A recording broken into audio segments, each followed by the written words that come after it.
A very strange situation to come into town 2-0. All of a sudden you look up and you're 2-2 if you're Jimmy Fry. There's no doubt about it. The tension and the anxiety you feel is tremendous, and especially after being up 2-0. I was in the fifth game of the World Series, and I was nervous. I mean, the fifth game of the playoffs, and I was nervous. Now, the biggest way that I can relate to Jim Fry's feeling is the fact that the 1979 World Series against the Pittsburgh Pirates, we were up 3-1. We needed that 1 out of 3 to clinch it. The victory never came down, and it was the longest, coldest winter I ever spent in baseball. And a winter you definitely do not want to spend. And Reggie, it's amazing. You play all this long, all the time, the entire season, one roll of the dice, win it all, lose it all.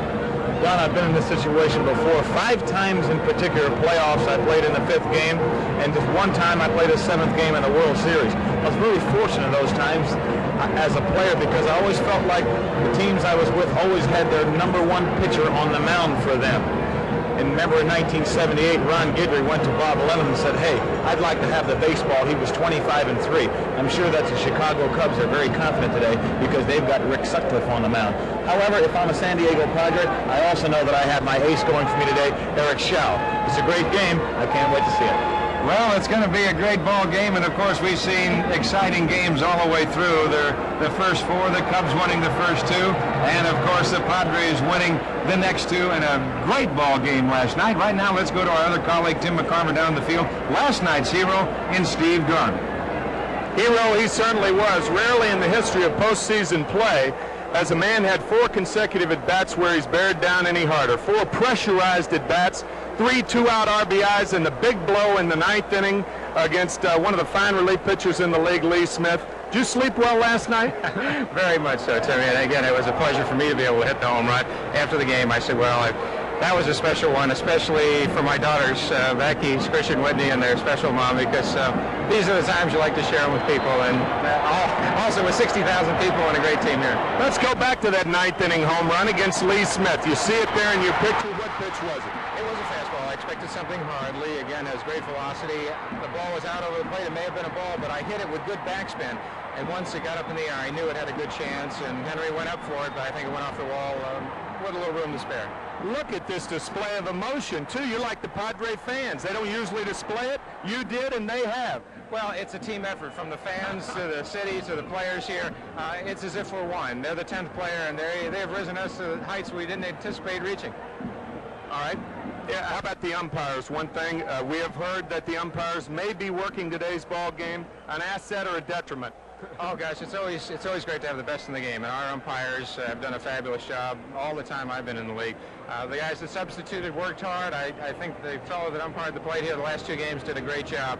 All in all, it's between 2 teams. It's dead even. May the best team win. After 166 ball games, there is only 1 game left for one of these ball clubs. Player introductions will be coming up, and the final game of the season for one of these clubs right after this. Ladies and gentlemen, good afternoon. We would like to present the starting lineup for the Eastern Division champion Chicago Cubs.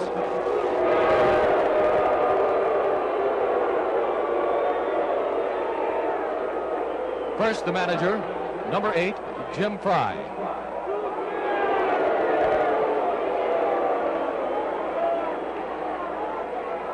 Leading off and playing center field, number 20, Bob Dernier. Batting second and playing second base, number 23, Ryne Sandberg. Hitting third and playing left field, number 36, Gary Matthews.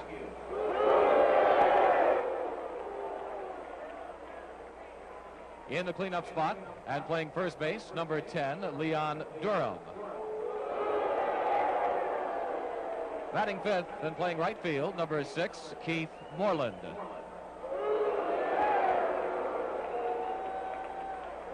Playing third base and hitting sixth, number 11, Ron Cey.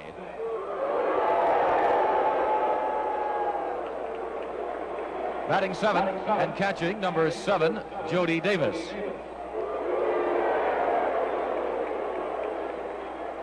Batting eighth and playing shortstop, number 1, Larry Boa. And today's starting pitcher, warming up in the bullpen, number 40, Rick Sutcliffe. And the remaining Chicago Cubs coaches and players.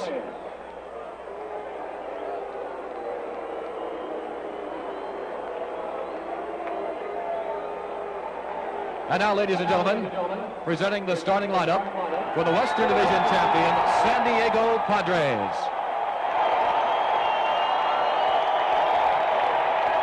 First, the manager, number 23, Dick Williams.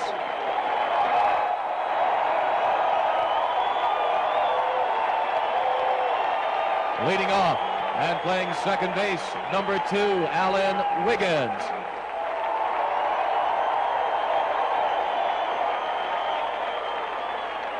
Batting second and playing right field, number 19, Tony Gwynn.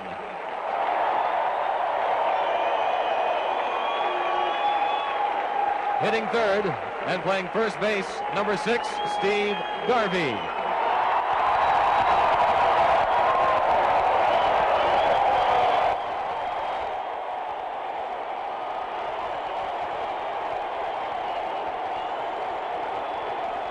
In the cleanup spot and playing third base, number 9, Greg Nettles.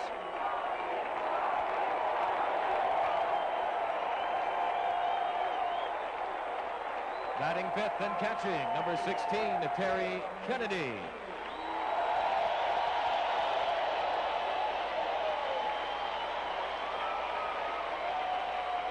Playing center field and hitting sixth, number 20, Bobby Brown.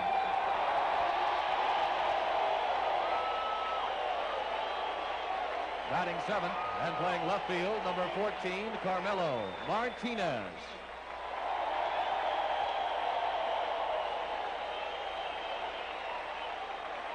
Batting eighth and playing shortstop, number 1, Gary Templeton.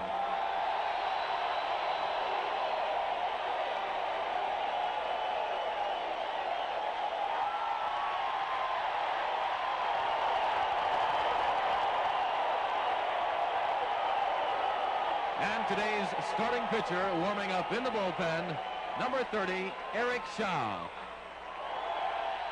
And the remaining coaches and players of the San Diego Padres.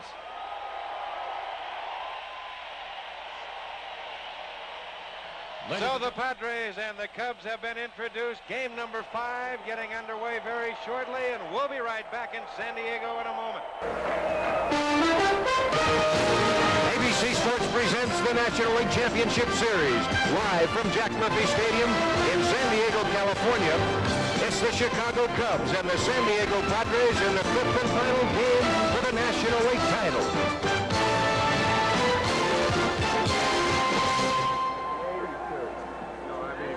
We're here with Chub Feeney, the president of the National League. Chub, we understand that there has been a settlement reached in the umpire strike. Well, there's been a settlement to the point that the parties have agreed to binding arbitration by Peter Uberoth, our new commissioner. And the umpires have agreed to work on that basis. Richie Phillips has agreed to that kind of a binding arbitration with Peter to make the decision, and so here we go. Obviously, you feel that that's fair? Well, I think that it's bound to be fair. I would not have wanted anybody else but the commissioner to arbitrate this dispute, but since Peter is commissioner for all sides, it's bound to be fair. Now there you see the men in blue as they have made their way onto the field. To the roar of the crowd, the ceremonial first pitch will be thrown out by one of the former Padres, Nate Colbert, as he throws it out. The first year, 1969. Colbert was then the first baseman of the San Diego Padres, and the big man has the opportunity to throw it out here this afternoon. But there are your men in blue. Behind the plate will be the veteran John Kibler, another veteran over at first base in Doug Harvey. At second base will be Paul Runge, and at third base will be John McSherry. The 4 men in blue. We understand that John McSherry just got in just in time, that Eddie Vargo, one of the supervisors who was on the pitches as the Padres take the field, was ready to move over to third base and move back into active duty if so need be. But McSherry got here, and we will have the National League umpires this afternoon. It was one of the first times that the umpires got cheered when they walked on the field. Yes, sir. As you see, Steve Garvey at first base, last night's hero. Over at second base will be Alan Wiggins. At third base, or shortstop, I should say, will be Gary Templeton, and over at third base will be the veteran Greg Nettles. Carmelo Martinez will be in left field, with Bobby Brown in center field for the injured Kevin McReynolds. Let's look at what happened to McReynolds last night. Here's the play at second base. He not only hits the knee, but then the arm, and he is out. And in right field, the National League batting champion, Tony Gwynn. Behind the plate and doing the catching will be Terry Kennedy. And on the mound, making his second start in this league championship series, will be the opening day pitcher at Wrigley Field, Eric Shao. On the year, Shao won 15 and lost 9. Now we'll just check those umpires for you again. We do have Kibler behind the plate. We noticed that they have rotated just a little bit. It'll be Paul Runge at first base, John McSherry at second base, and then Doug Harvey over at third.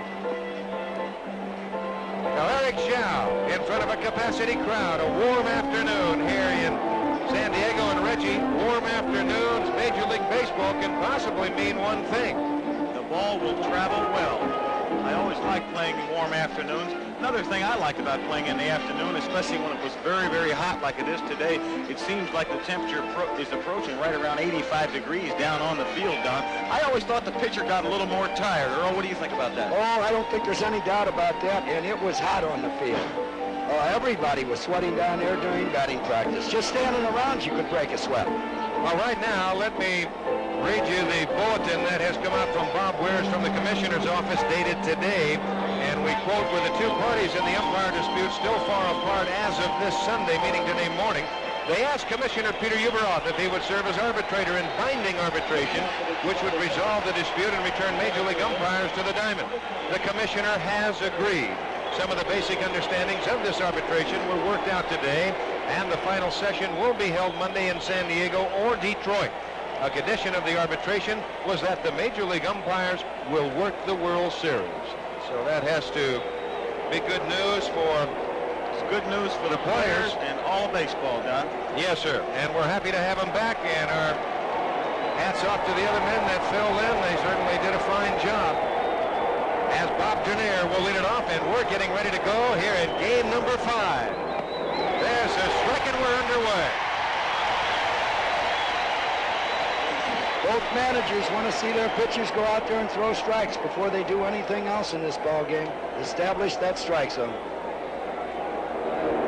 There's the breaking pitch outside, and the count 1-1. Well, the thing that Shao talked about in the opening game, even though that he only went to 4 innings, it was that he did not get the low pitch. Well, we'll see what will happen here today. A ball and a strike to Dernier. Foul back out of play. 1-2 the count. Bobby 4 hits and 13 at bats in the series as you look at manager Dick Williams.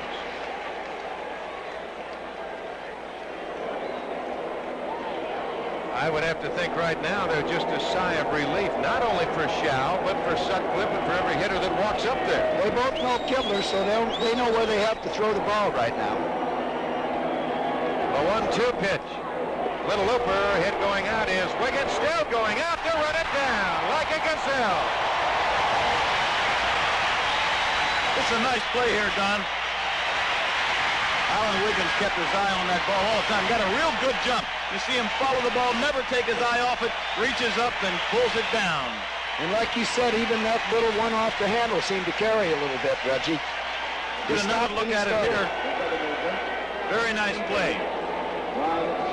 I think any little thing that the Padres do is going to excite these people here today, which will work in their favor. Boy, there's no question about that as Ryan Sandberg stands in. Up high with a breaking pitch, 1-0 the count. Sandberg 5 hits and make that 6 hits and 15 at bats in the series.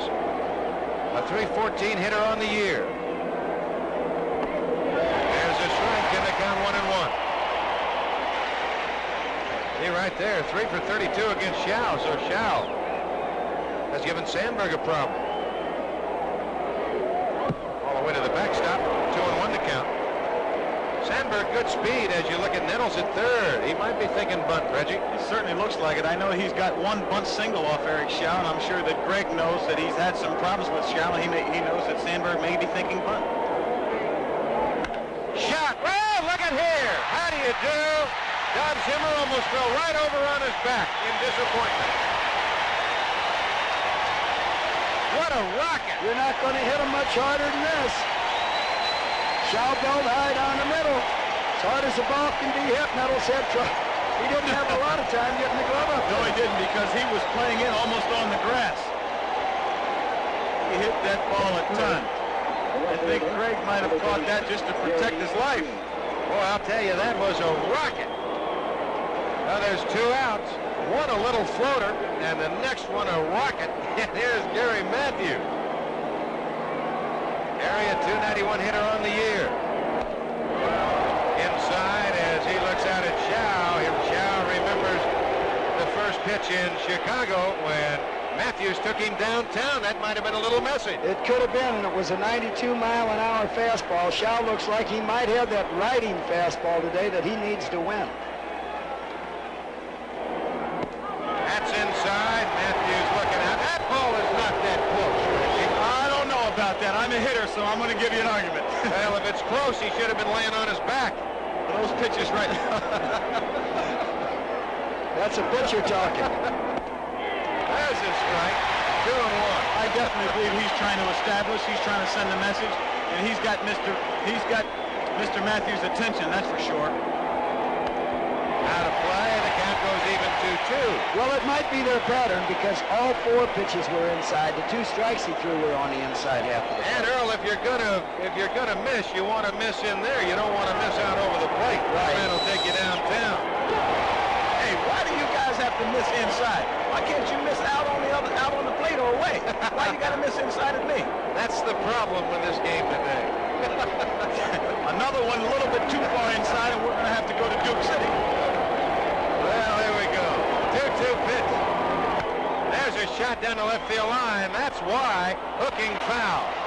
You know, I'd have to think, Earl, that this man here has to remind you of a man that played for you and Don Baylor.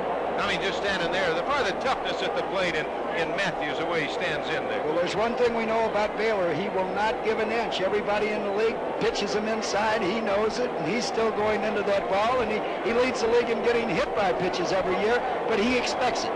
Well, Donnie does expect it.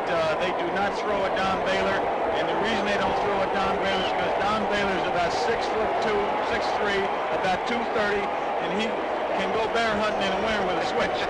Also, it doesn't bother him. You stay in there maybe, and he gets ahead of that bat around, and it's out of the ballpark. The 2-2 pitch to Matthews. Look out. That's inside.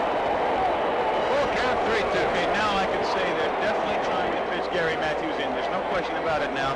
Those first couple of pitches may have been a message, but as we see right here on the replay, they're trying to pitch him inside.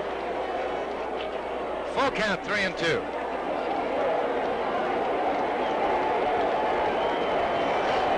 Getting exciting right from the third hitter. First, second, third hitter on. Rocks him on a slider. Gary Matthews is no small man in his own right. He's about 6'2", 215 pounds. And he's aggressive on those base paths, as it'll be Leon Durham to stand in. Right there we saw Schau throw a 3-2 breaking pitch. He didn't do that in Chicago, whereas that's part of Sutcliffe's repertoire.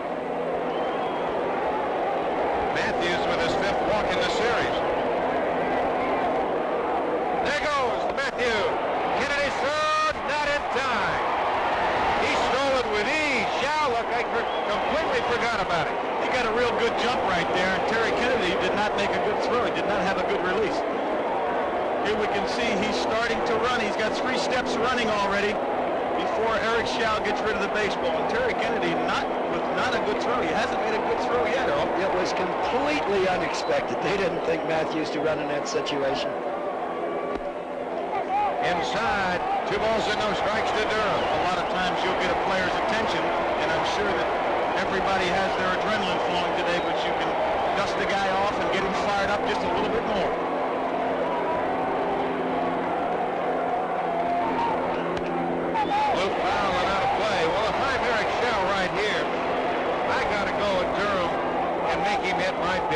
can't give in to Durham with first base open and a right-hander. I don't care if it's Moreland hitting on deck or not. I got to go with what I think I can do best. And his fastball looks like it's jumping today, and the place to pitch Durham is up.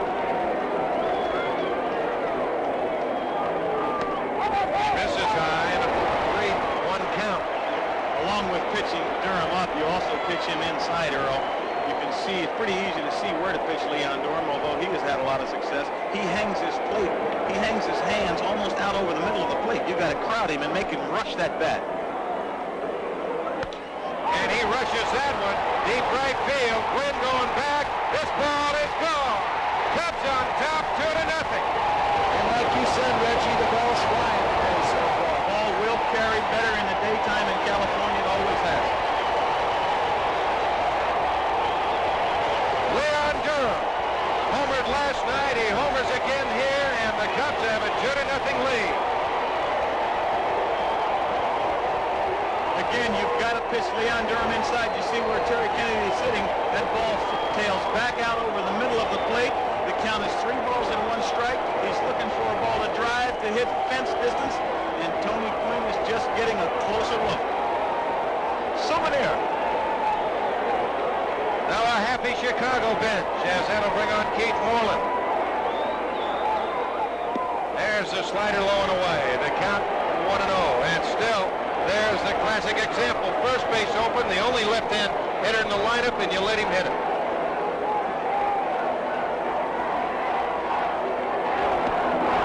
Here's the strike, and the count 1-1. That's the 8th Cub home run in the series. That will tie a championship series record. Don, tell me, you said that you would have went after Leon Durham. Make him hit my pitch. I don't want to give in to him. That is not Shao's best pitch. A high sinker up over the plate. Okay. High-tailing fastball.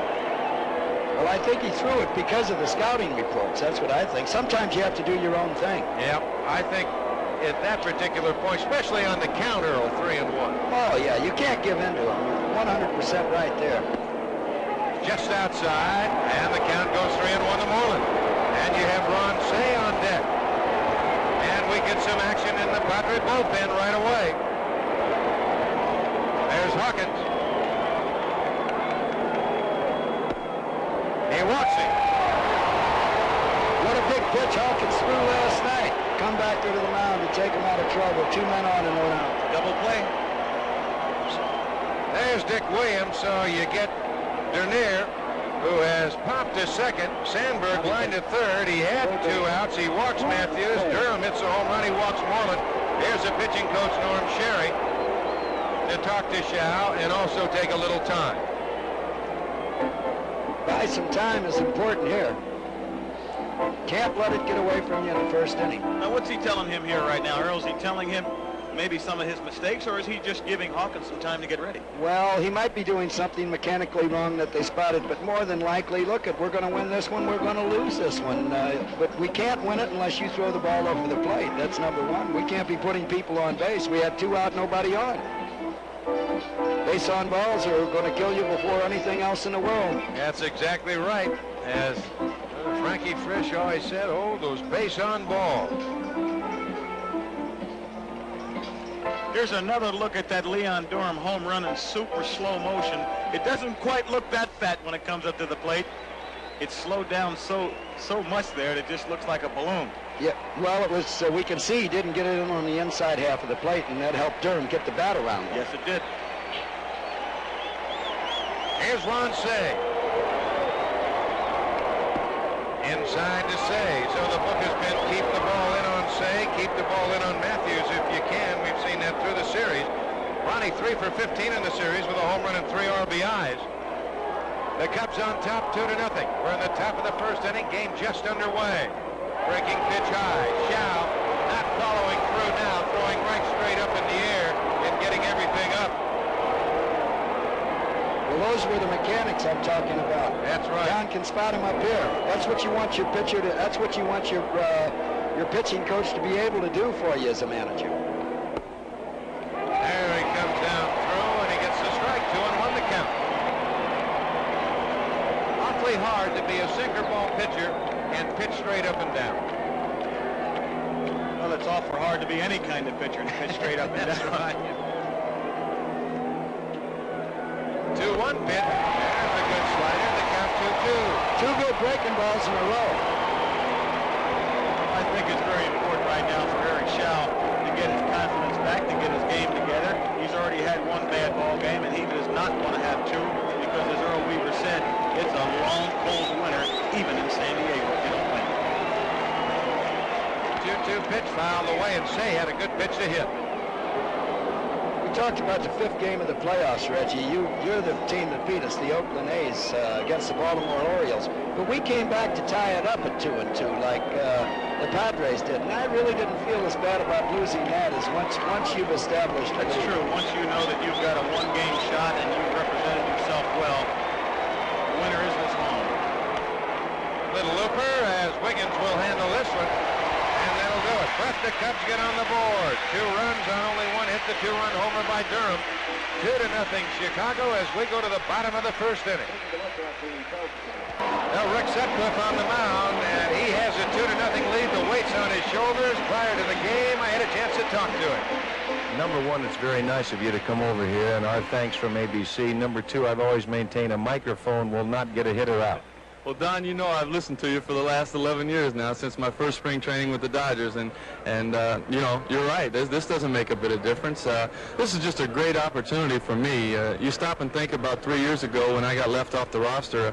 The story couldn't be written any better. I mean, I got an opportunity to put us into the World Series, and I'm just going to go out there and hope to make the most of it. Your thoughts last night as you put the head on the pillow? Well, you know, I had mixed emotions. I had hoped and planned on pitching the first game of the World Series, but that's just from, that's all I could do. Sitting on the bench, all I could do was pull for our ball club to win one of the first 2 games out here. That didn't happen. I prepared myself to pitch today. I'm ready. I'm excited. I've had a lot of success against this ball club, and if I go out there and make the pitches, then we'll be in pretty good shape. You know, there's always that human element involved, and you know, only time will tell what's going to happen. But if I was a betting man, believe me, I'd be putting the weight on my shoulders today. I like our chances. Now the words of Rick Sutcliffe as you look at the Cubs defense. Durham at first, Sandberg at second, Bo at short, and Say at third. Your outfield the same as we've seen. Matthews in left, Dernier in center, Moreland in right. And the battery of Davis behind the plate, and right-hander Rick Sutcliffe on the mound. And he seems to be geared and ready to go. He seems to be cocky enough. I like the attitude he's got. I really do. He's got a rock 'em, sock 'em, charge 'em, go get 'em attitude. He believes in himself, and I'm sure when a pitcher walks in the clubhouse like that and walks on the mound like that, his teammates behind him can feel it as well. Well, I know he'll have his stuff when we get to the first 3-1, 2-0, 3-1, 3-2 count, and he throws that curveball over the plate. Then I'll know that Rick Sutcliffe is going to be tough for the afternoon. Now you can see that graphic as the Cubs have lost. Sutcliffe has come on the next day, and he's put a win right on the board. Now Alan Wiggins will lead it off for the Padres. He'll be followed by Gwynn and then Garvey. Sutcliffe ready to go. Delivers low. The count 1-0. Sutcliffe won the opener. Went 7 innings through 108 pitches and won 13-0.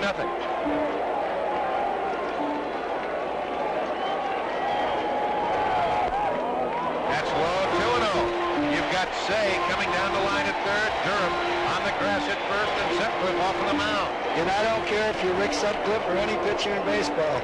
You got to fight those butterflies to the first hitter. Well, you got to. Anybody that says they're not nervous in a situation like this, opening day of the season, World Series, they're either a liar or a fool, one of the two. That's true. 2 balls in the strike. Did you have him when you went first at bat? Every time. And I was always glad I had him. When I didn't have him, I wondered. I was a little uncomfortable that I did not have him. A good putt, but Say's right there, and he will go on to Durham, 1 away. Well, there's where Say was positioned perfectly. Well, he was way up on the grass. We can see him in the lower left-hand corner of the screen already. He's 4 or 5 feet in, and Wiggins still give it a shot. He's trying to get on base, let his team get something started. What really happened there, Earl, is he squared the bunt. He did not drag bunt. He almost put down a sacrifice bunt. He didn't drag bunt. Here is Tony Gwynn. Well, Rick Sutcliffe is a man of feelings. He started the ritual when he was in the minor leagues. And every time he would warm up, when he got done with a warm-up ball, he'd hand it to a fan on the way into the ballpark, on the way into pitching, and he did that today. Well, there's a little sweep attempt right there by Gwynn trying to get on.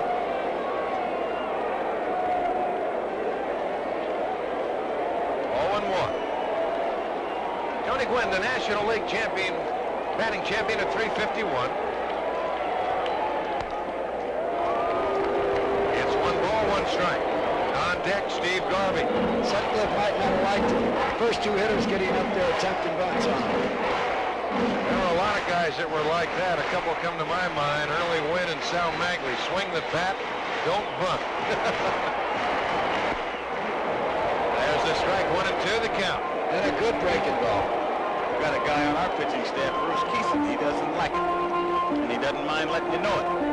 There's Garvey on deck.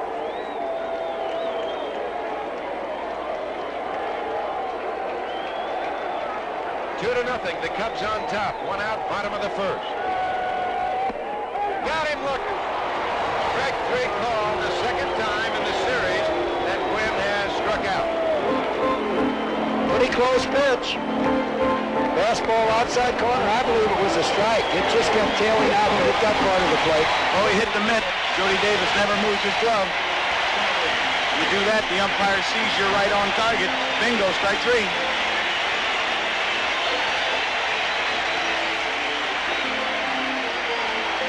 Here's Garvey. Big night last night. Carried the Padres on his shoulders. See how Sutcliffe works to Garvey. Davis setting outside. This is blowing away. He got all fastballs to hit last night. Sutcliffe's got excellent breaking pitches. Yet he started him off with a fastball. Keep an eye on Davis behind the plate. We'll see how Jody wants to set up, what their thoughts are on Garvey. Gonna go out there again. Good breaking pitch. Yes, sir. One thing, a book on Garvey also is he'll chase that breaking pitch if you get ahead of him. He was chasing the ball last night and catching up to it. Fastballs. Garvey 4 for 5 last night.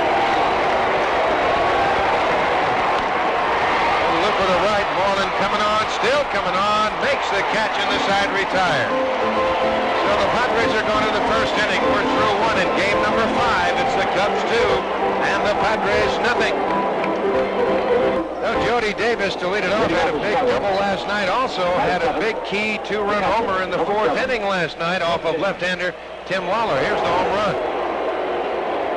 Hit it hard down the line. At that time, it tied the score. As did his double. The Cubs came back twice last night from 2-run deficits. Now there's Davis against Shao. Career-wise, 1 for 23. It'll be Davis, Boa, and Sutcliffe, the bottom 3 in the Cub order. High behind the plate. Kennedy coming back, and Terry will run out of room. You know, certainly, Don, when you see the statistics of Ryan Sandberg and Jody Davis against an Eric Shao, it certainly seems as though Dick Williams has picked the right man to be at the right spot. Well, that's true. He's got Shao out there because Eric was hurt by the home runs in the opening day at Wrigley Field. That's up high. The count 1-1. Dernier, if you recall, hit the second pitch of the ball game for a home run, giving the Cubs a 1-0 lead, and then Matthews homered at 2 home runs in the first inning. There's a good breaking pitch, and the count 1-2. He'll have to continue to use that breaking pitch in order to make that fastball more effective. And if he's going to use that breaking pitch, he's going to have to throw it for strikes also. There you see Kennedy wanting the fastball inside, missing inside. The count 2-2. Without the man on second base, you won't use a sequence sign, so we'll let you have a little chance at home and see what Kennedy's thinking along with Shao. We'll move that from our center field cameras. We move along. That's hit well left field. Down in the corner, Martinez over to the wall. This ball is gone. Home run, Jody Davis. 3-0 Chicago.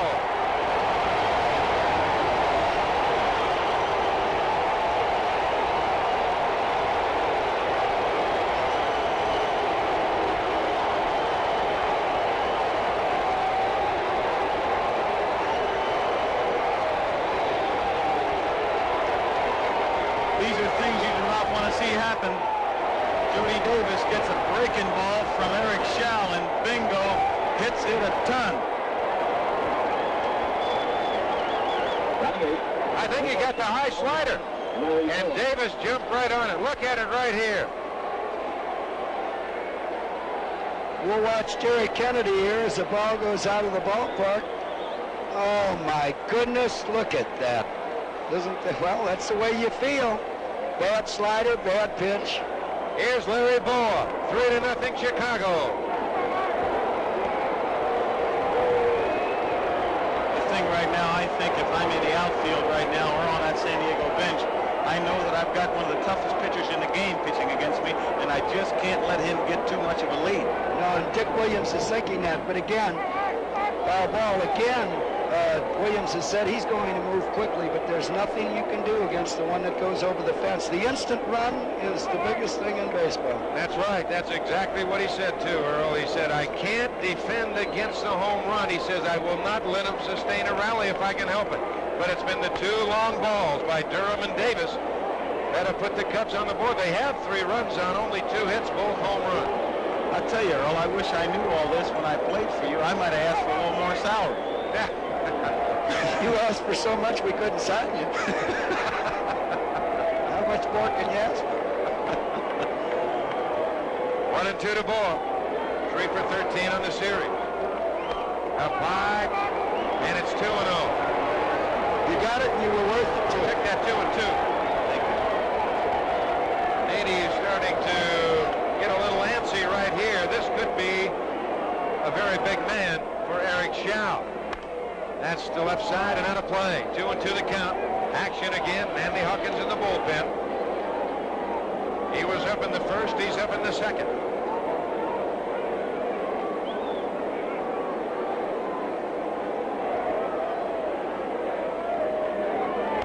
Way outside. That's ball 3.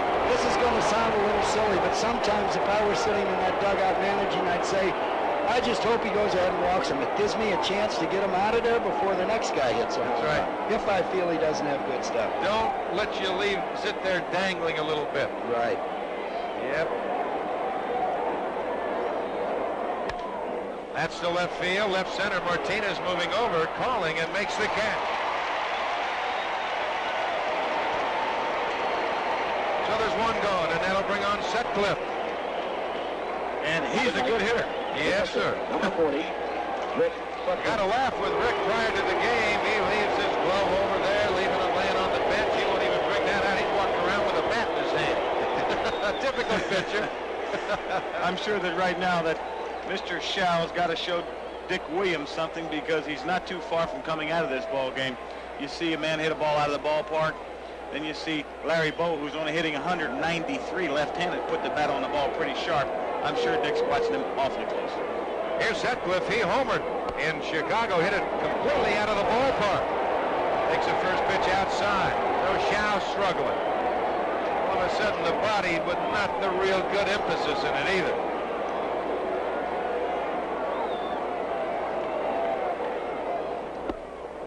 That's low. 2-0. It's always been important to me, Don.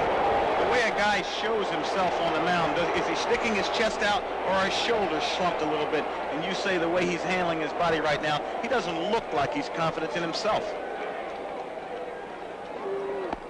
There's a strike in the count. 2-1. Well, he threw 32 pitches in the first inning. He's got a lot of pitches under his belt. Those already. are the little things you look for when you get some time in the league. You can watch for and try to take a little advantage and capitalize on your opposition.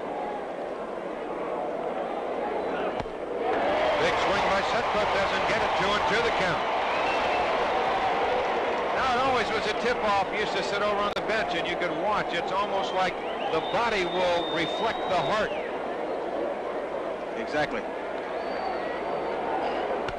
There's a base hit, right center field. Gwynn will come on, playing on a couple of hops, and Sutcliffe's aboard. That'll be it for him, I'm sure. Williams was out of there like someone shot him out of the dugout.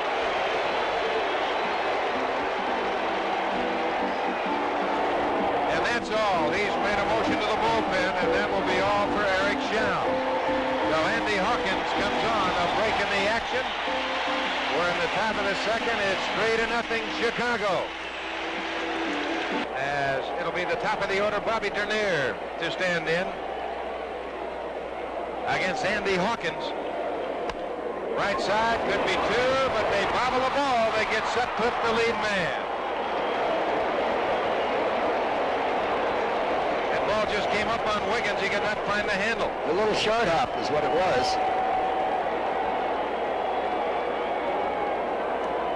So Hawkins, let's take another peek at it. All right. Looks almost a sure double play ball. Now you, right there, the little short hop up on the heel of the glove. Wiggins did the right thing, didn't panic, took his time, threw the ball to second base for one. There's another real good picture of it. Didn't panic, that's the main thing. I've seen him grab after that little white thing 5-6 times and never pick it up. That's right. I know the feeling. Well, you've got Dernier at first, good speed, and here's Ryan Sandberg. He had a rocket to Nettles at third his first time at bat. Hawkins, 24 years old, from Waco, Texas, now makes his home in Bruceville. He's a 6'3", 205-pounder. Came on and did a fine job last night. Got a very big key out, and actually it turned into two. Big double play. And Dernier will be going the first chance he gets. They'll play aggressive now. They got a 3-run lead. They've got Rick Sutcliffe, and they're playing for all the marbles.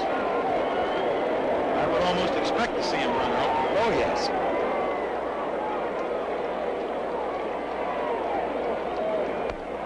Good fastball by Hawkins.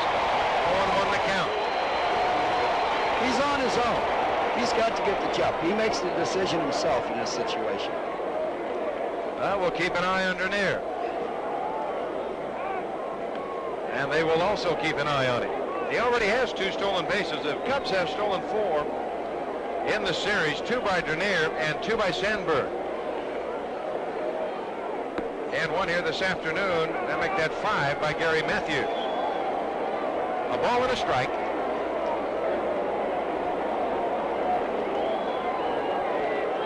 There's 2 outs and a run in on the home run by Jody Davis to lead off the second. 3-0 Chicago. There he goes. Kennedy, good strong throw. McGaddy. Quick tag by Templeton. The throw is a little high.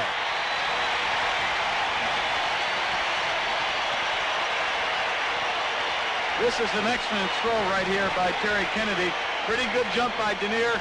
The reason he threw him out, fastball up and away. He jumped out, took the ball early, and bingo, Templeton with a good tag.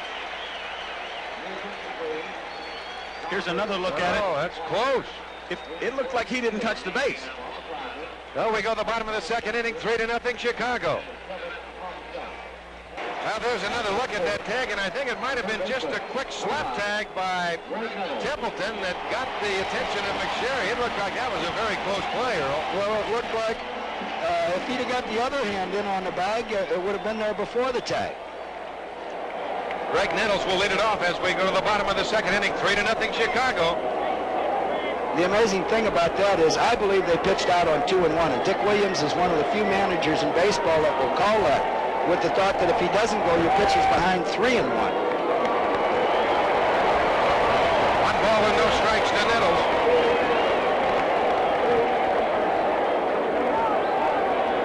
Well, there's where a manager will have confidence in a pitcher, or he'll just have a gut feeling on what the opposition might be doing. Well, it was a definite run situation, and Williams is not afraid to take a chance. Right side, Sandberg. On to Durham, 1 away.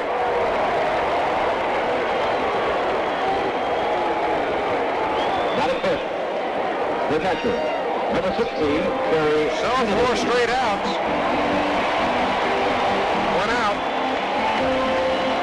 In the bottom of the second inning, and they'll bring on Terry Kennedy. On deck, Bobby Brown. Sutcliffe staying with the pattern. He threw a breaking ball just then when he was behind 1 ball and no strikes.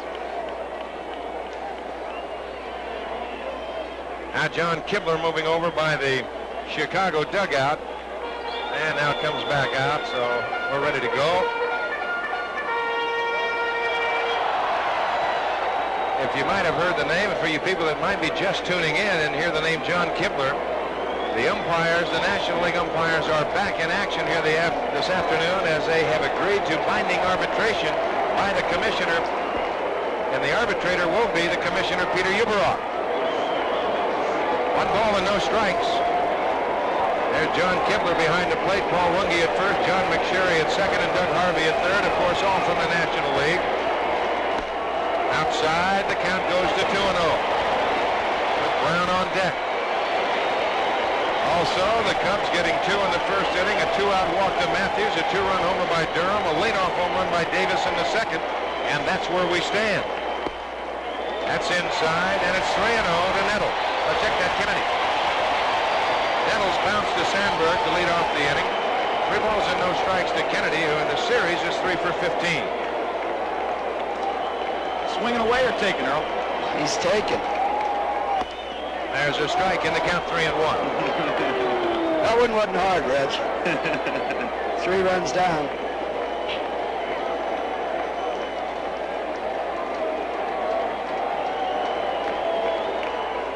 Right back off of the glove of Sutcliffe, and here comes Say, has a shot. They don't get it. Durham might have cheated too much. They have. I'd like to see it again. That was an awfully nice play by Ron Say. Here's a ball, a fastball that Terry Kennedy, a pretty good pitch down and away, hits right in the middle of the pocket or off the arm of Rich Sutcliffe. Ron Say on top of the ball makes a good throw, but he's safe. Or Durham left the bag early. A little tough to see. As Say charges the ball, throws all in one motion, and Durham left the bag early. Well, it could have been both ways because it was close enough to call him safe. I believe it was a good call by Paul Wunge. So the Padres have their first base run of the afternoon, and here's Bobby Brown taking over for the injured Kevin McReynolds. On that outside corner to Brown. 0-1. I have felt if Sutcliffe got a chance to pitch this ball game, Earl, you can comment on this, and I thought it was going to take a home run to beat him, because in order for him to give up 4 or 5 base hits and score some runs, it's just going to be too tough to do. He's just been too good. He's 21-1 so far. Won 4 ball games in the American League, 16 in the National League, and only lost 1 in the playoffs. And when you're that good, it's not a fluke. You are good. Action in the Padre bullpen as they move into the bottom part of the lineup. Brown didn't get the slider. 0-2 the count. Here's the play at first. We'll get another look at Durham. He's on. He just beat it out.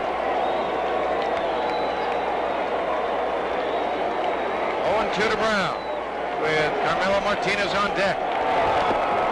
Low and away. Well, there's a good pitch. Dave Krivecki throwing in the Padre bullpen. They're really giving Kennedy some room at first base. Durham is good 6 steps back behind the bag. Well, he doesn't run well, so they're going to let him run. They don't believe he's going to run because they're 3 runs down. Right, exactly right. Struck him out. Good fastball by Sutcliffe. 3-run lead can allow you to do a lot of things in baseball that you can't do when it's tight. Get another look at this pitch. Rick Sutcliffe with a real good overhand fastball. Swings right through it. 89 miles an hour. You get down below the belt to that Brown, though, with a fastball, and you're getting in a danger zone. Here is Carmelo Martinez, a left fielder, 3 for 14 in the series. There's 2 outs. Pops him up, Boa going back and calling. And Larry makes the catch, and that'll do it for the Padres here in the second inning. No runs on a hit. They leave a man, and we're through 2 from San Diego. It's the Cubs 3 and the Padres nothing. All right, Jim.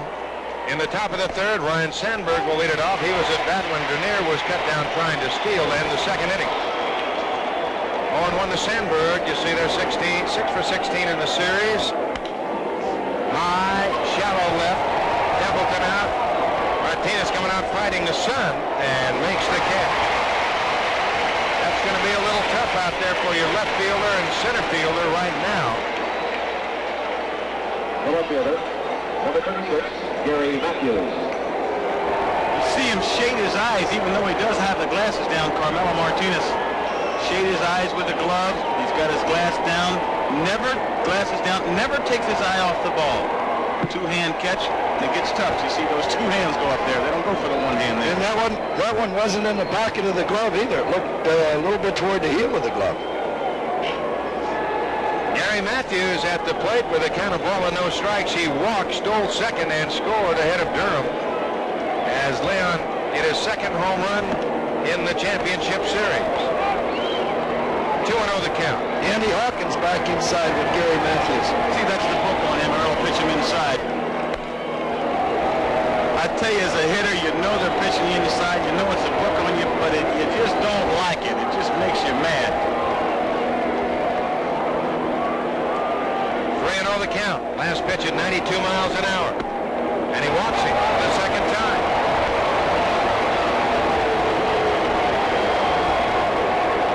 And here's Durham.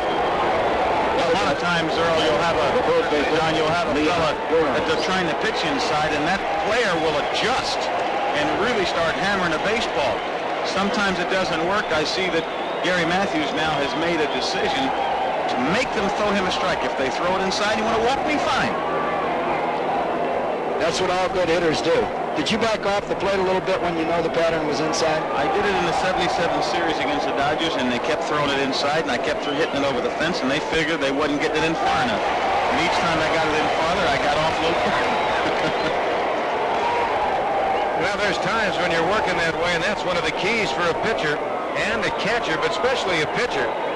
That's where the feet come into play. You've got to watch those hitters. If they see them backing off the plate, then go down there and away. Bring them back up a little bit. And then what you some come guys want. Sometimes you can get off the plate, lean back like you're looking in, and look away. So there's all kind of tricks. Well, that's the whole thing with pitching and hitting. That is just one out guessing the other and keeping the other off balance. It's a real cat and mouse game sometimes. That's it. And right now, they remember that Gary Matthews stole second last time he was on first just because they didn't pay any attention to him. And now they're throwing the ball over to first base, keeping him a little closer. Slider low and inside. The count 1-1.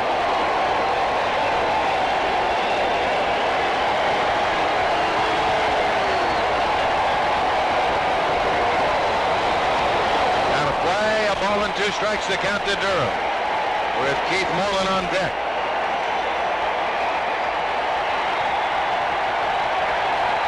Last 2 ball games, Durham's been a lot more selective with the pitches he's swinging at.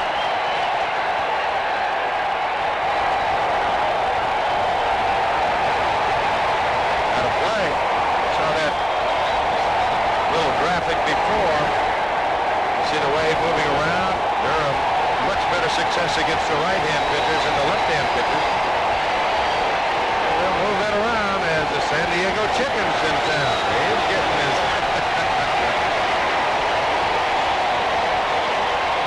1-2.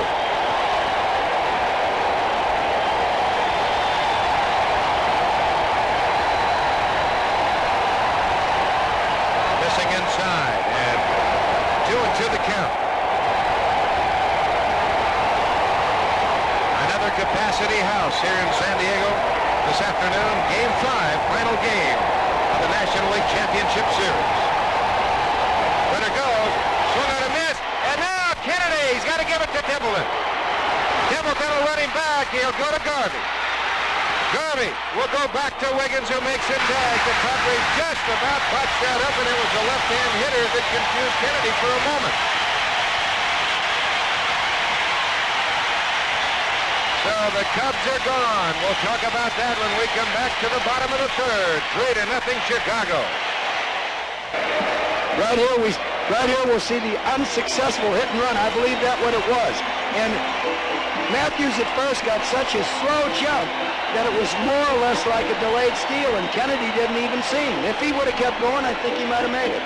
I'm not so sure whether this was a hit and run or not. Here we see perfect execution of the rundown play. You see the players run with the ball, showing it so the other player can see it.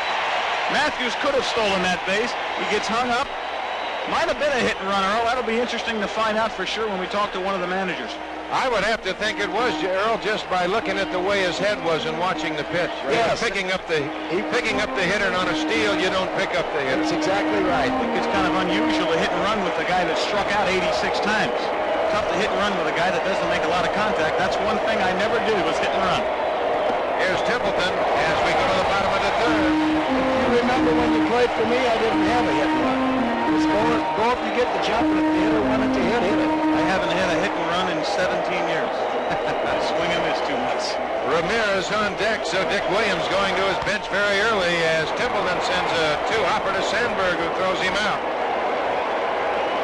So there's one away, and Sutcliffe is just sailing right along. Batting for the pitcher Rockets, number 12, Mario Ramirez. Here's Mario Ramirez, pinch hitter, 0 for 1 in the series. On deck, the leadoff hitter, Alan Wiggins. This will give you an idea what Dick Williams thinks. I believe that he believes that he needs all the offense that he can get.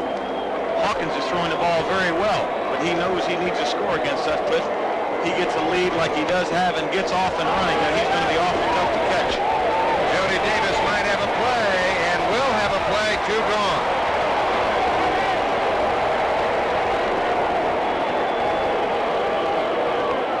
Well, there's 2 gone in the bottom of the third. Number 2, the second baseman, Alan Wiggins. There's a good shot from our Goodyear Blimp Columbia from Carson, California. Our pilot is Charles Russell from Downey, California. And our cameraman up there again this afternoon is Arch Griffin. Boy, that's a beautiful shot. I think you're right, Reggie. If it were any other game than the 5th game of the playoffs, Dick Williams might have let Andy Hawkins go around the lineup another time before he pinch hit, but this is it. This is He's been throwing the ball well. Here's Wiggins, tried to butt his way on and say throw him out. Shanks it left side, 0-1. Well, the thing if you're Dick Williams right here, you've got to try and get some offense going against Sutcliffe. You've got to get 3 just to tie to start all over again. And Sutcliffe has been exceptionally tough. All year long. Yes, sir. Won the opener of the series 13-0. Since the All-Star break, he's 12-0. Make it 13-0, including the playoff. Los Angeles beat him 18 starts ago, and that's the last time he lost.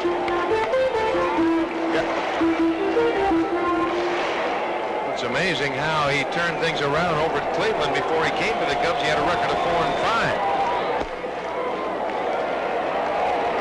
There's the number. 4-5 with Cleveland, 16-1 with the Cubs. Didn't quite get the run support over at Cleveland that he got with the Cubs. That makes like night and day. Before he took the field today, he had a 2-0 lead. Yes, sir. Nothing better than that.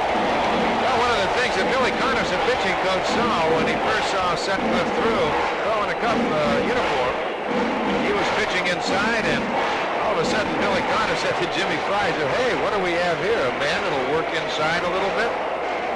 And he hasn't changed. He stays right there. He'll be inside, outside, got good control around the plate. Pitching coaches believe in order to have success, you can't be afraid to pitch inside. There's a strike, and the count goes even at 2. 2 balls, 2 strikes, 2 outs. That last pitch at 93. Both ball games, he's challenged Wiggins. He's been right down the middle with the hard stuff most of the time because he doesn't want him on base. High, 3-2. The reason for not being able to pitch inside like that.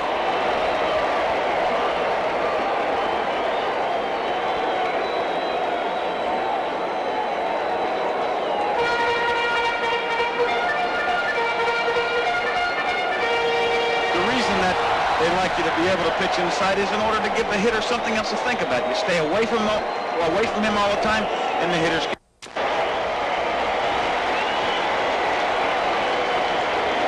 full count, 3-2 to Wiggins.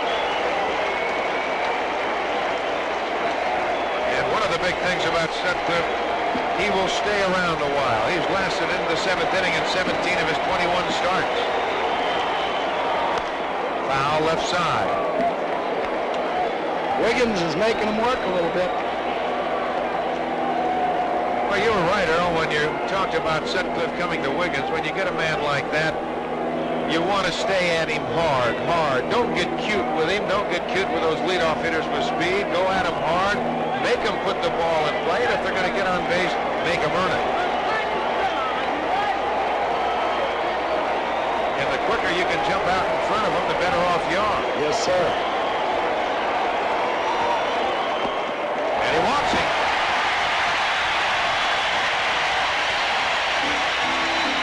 He's also been known to walk a few hitters. He refuses to give in. He wants you to hit his pitch all the time, and that shows you he's staying consistent. He wants to pitch his game, Don. Well, he walked him with a fastball. You know, Wiggins is a singles hitter and gets quite a few of them, so the base on balls is the same as what he's going to get ordinarily, whether you go down the center of the plate or not. Tony Gwynn on the hopper to Durham. He'll step on the bag and do it himself in the side, retired. No runs, no hits. They leave a man. We're through 3 from San Diego. Game 5. The Cubs 3, the Padres nothing. It is Dave Trevecchi on the mound for the Padres, leading off Keith Moreland in the top of the 4th inning. It'll be Moreland, Say, and Davis. 3-0. The Cubs on top.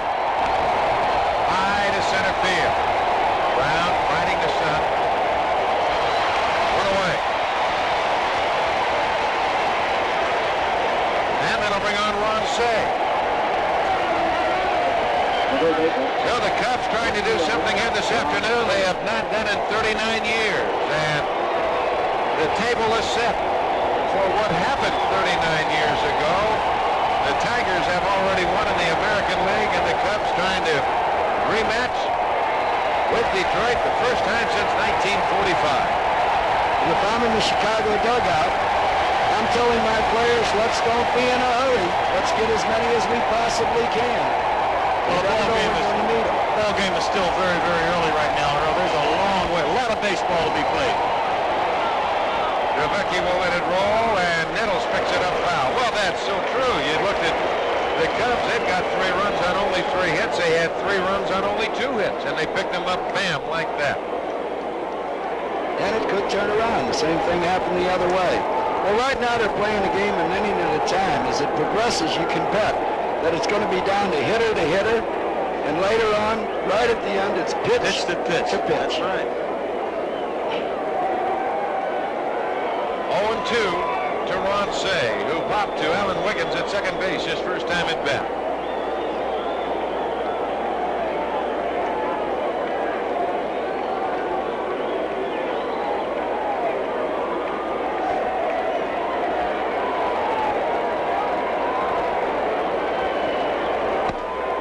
High, 1-2 the count. The Cubs 3 runs on 3 hits. The Padres no runs on 1 hit. But Don, Ron Say is only hitting 200 in this series so far, but he's been swinging the bat well. Strikes out on the high fastball, 2 gone. Trevecchi throws a fastball up, and it gets by Ronnie Say up and away, trying to pull that ball. You just can't do it. Take another look at it here in super slow-mo. Well, I wish I could see a ball that good the way I can see it here on super slow-mo, and bingo, he swings right through it. Trying to pull a ball, it's up and away, Donnie. I had that down pat before I retired. That's how mine looked like. That's why I had to hang them up. On 1 to Jody Davis, who homered his first time at bat, his 2nd home run of the series, and his 6th RBI. How about those numbers? Right side, there's Wiggins. And for the first time, the Cubs go an easy 1-2-3. We go to the bottom of the 4th inning. It's the Cubs 3 and the Padres nothing. I'm with the new Commissioner of Baseball, Mr. Peter Uberoff. Mr. Commissioner, the issues over which you will arbit with the umpires situation.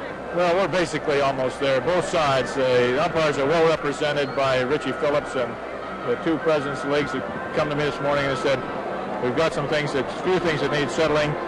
Will you do it? And I said, I'll arbitrate tomorrow.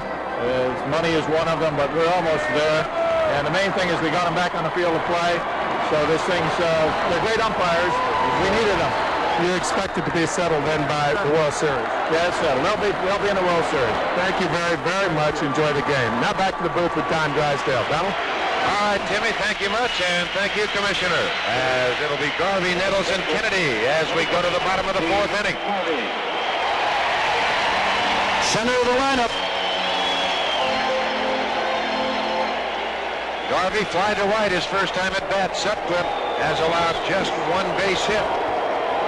That a one-out single by Kennedy off of his glove in the second inning. 1-0 the count. Well, these two should know each other from their Dodger days. There's no question about that.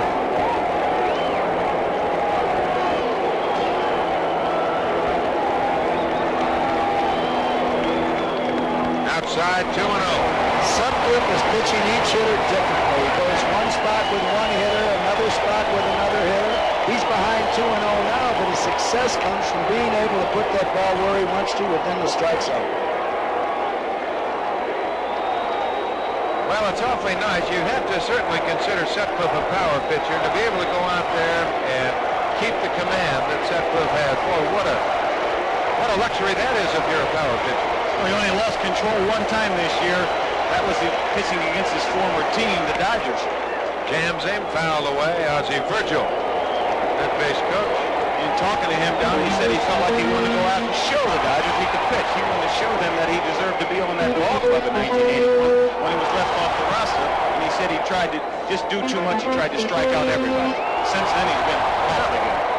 That's what we've talked about in the series, about staying within yourself if you're a pitcher. That's it to right field. Giving ground is Moreland. Still giving ground. Has a play, and that is out number one.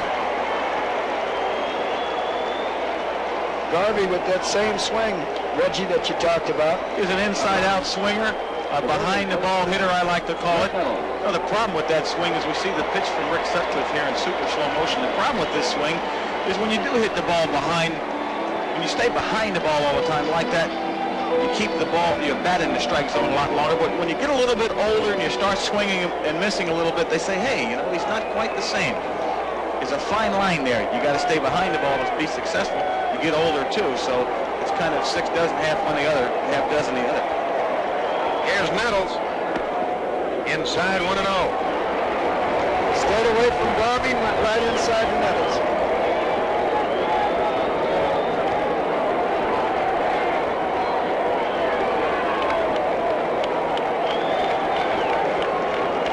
There you see what Davis wants. Now he's using a 2 outside. Let's see what this pitch is. He's using 2 as a fastball, and Nettles pops it up.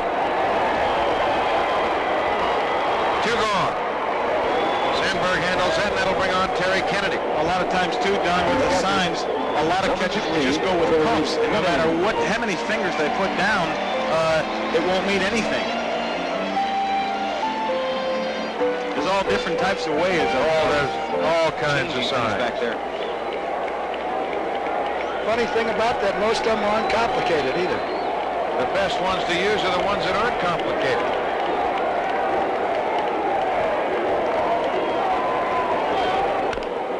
That's fouled away. The count 0-1 to Kennedy. Had the line drive, base hit off of the glove of Sutcliffe, an infield single. Say making a good play, but just a bang-bang play at first, and Kennedy beat it. How many times do you think that play at first will be shown throughout the country if this continues, continues to be the only hit in this ballgame? A whole bunch. A whole bunch.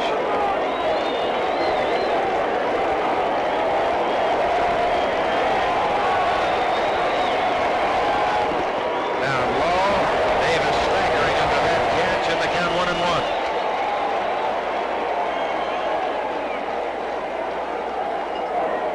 What happened over in Detroit on that double play ball. They didn't realize how big it was that they didn't turn that double play until the game was over and they were down 1-0. Isn't that true? It just held right there. Well, Sutcliffe in game number 1, he only allowed the Padres 2 hits in 7 innings. That slice down the left field line. Matthews a long way to go in the bullpen, and does he get it? Doug Harvey over there, and he calls him out. Well, there's the situation right there now. Don't tell me you don't need an umpire down that left field line. An umpire down that left field line, you have no question. We get a chance to see it as Gary Matthews keeps a beat on it the entire way, and he juggles the ball. Look at this. And I know the umpire did not see it. A long run, the ball was hit from a left-hand hitter, which means the ball is curving toward that foul line away from Gary Matthews. Well, Matthews with the catch, 3-0 Chicago through 4. Larry Ball will lead it off in the top of the 5th inning. Doesn't get the Trevecchi pitch. 0-1 the count. The ball 3 for 14 in the series. Fly to left his first time at bat. That was off of Eric Schau. Out of play very quickly, 0-2. San Diego bullpen's doing its job right now. They have. Hawkins came on. He got him out. Trevecchi's come on. Retired him 1, 2, 3.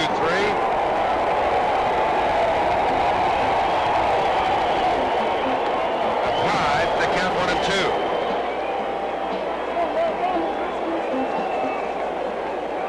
Yeah, if you're a ball boy here at Jack Murphy Stadium, that's what you're looking at. Up high, 2-2 the count.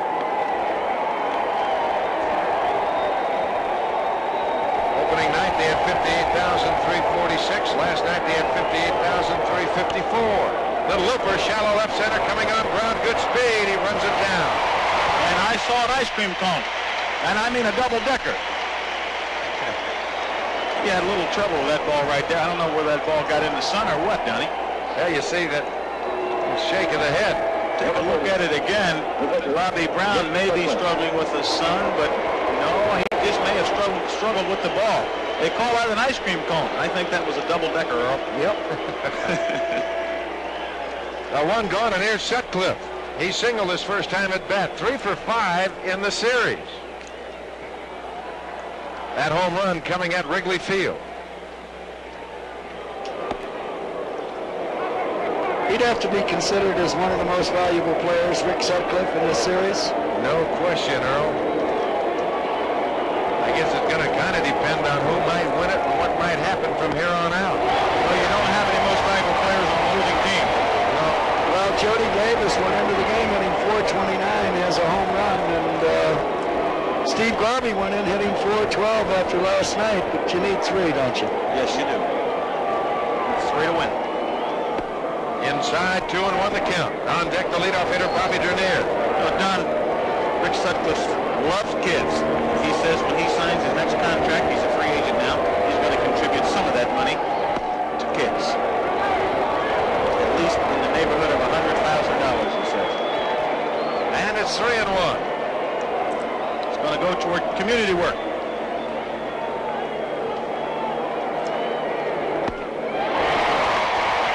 Count 3-2. He sat on a fastball 3-1 and let it go.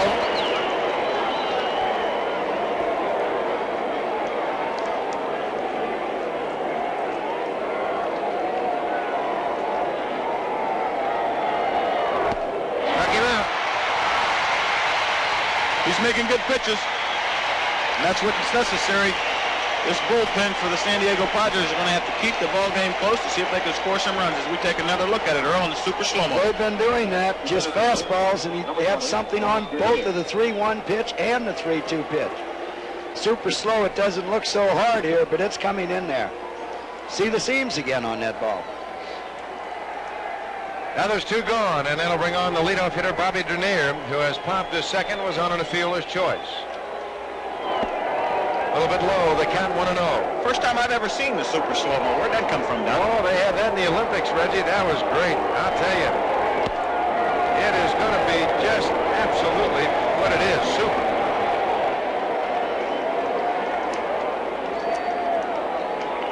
I think you're going to be seeing a lot of... I think you're going to be seeing some Major League ball clubs that are going to try and come up with one of those. I agree. For the simple reason, you can work in hitting, work in pitching, looking at the angles of arms, body opening up, the closing of the bodies. You can really break down someone's technique. Oh, boy. I think it's great. 2-2 the count. I don't know how much they cost.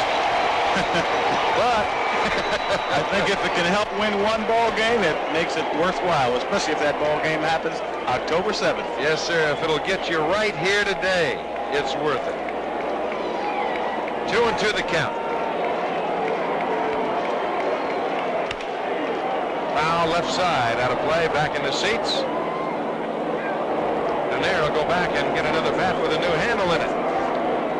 You talk about studying technique. I've even heard people going as far like Edwin Moses uses an electrolysis or something to the point almost to computerizes his performances. He's been awfully successful, so it may have some value. Any extra tool that you can use is going to help you. 2 balls, 2 strikes, 2 outs to Bobby Dernier.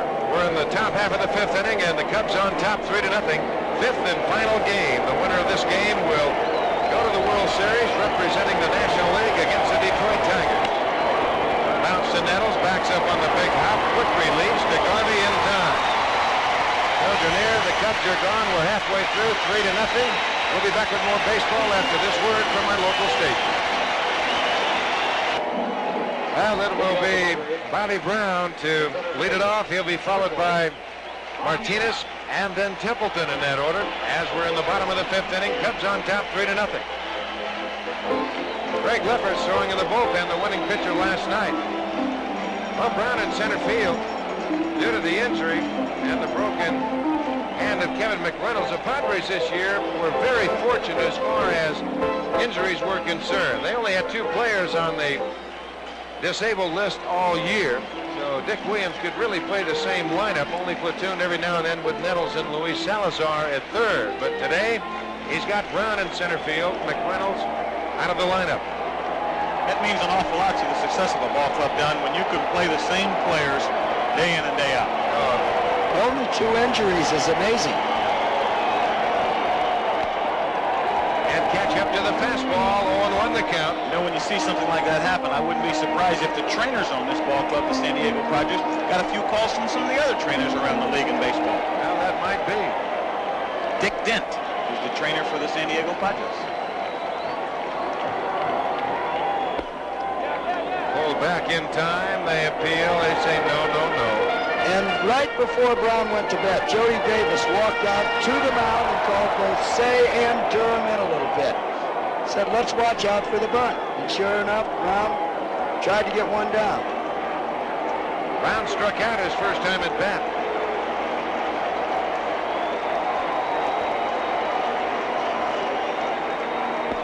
Breaking pitch down low. Well, Durham's up close at first. Sandberg cheating in a little bit at second base. Brown with very good speed. There's Say right at the edge of the grass at third. Boa back and a little bit to his left. The outfield kind of bunching him straight away. Chopper to Sandberg. Gives it to Durham. There's one away in the 5th. The situation here, Don, to me, starting to unfold. You can't let this man get his boat too far offshore or you just won't catch it. Got everything going for him, confidence. The year he had, today's ball game, he doesn't need too much to get him going, that's for sure. Well, I'll tell you how he's finished up the season.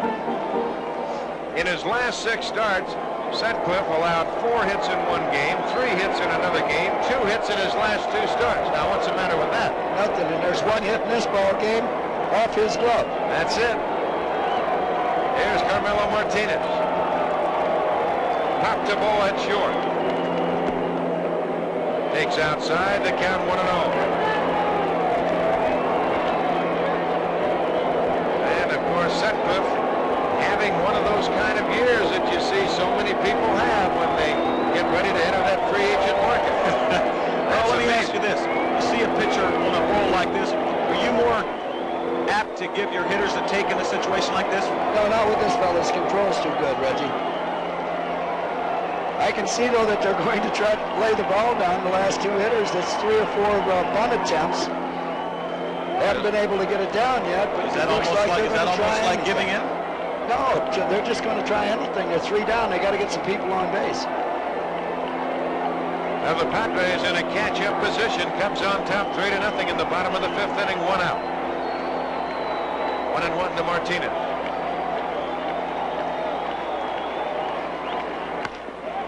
Hit hard, right center field. Dernier off with the crack of the bat, back fighting the sun, makes a catch. What a play by Bobby Dernier. Got a real good jump on that ball. It looked like he was fighting the sun there. He flips his glasses down. You see the glare off of his sunglasses. Almost blinding. He stays with the ball. And a lot of times it didn't look like he was exactly sure where the ball was the whole time. The thing about it, here's a man who's performed like that all season long. That ball goes up in the sun, and the important thing to do, even though it may go through the path of the sun, stick with it. Keep your eye on it, because sooner or later it may come out of there soon enough in order for you to catch it. No, there's 2 gone, and that'll bring on Gary Templeton. Boy, that little man, he can run it down in center field. Tell you one thing, if he gets to the ball, just consider that ball caught. He gets a great jump on a ball. There you see him tracking it, keeps his eye on it. The ball looked like it went in and out of the sun. Templeton takes up high, 1-0 the count.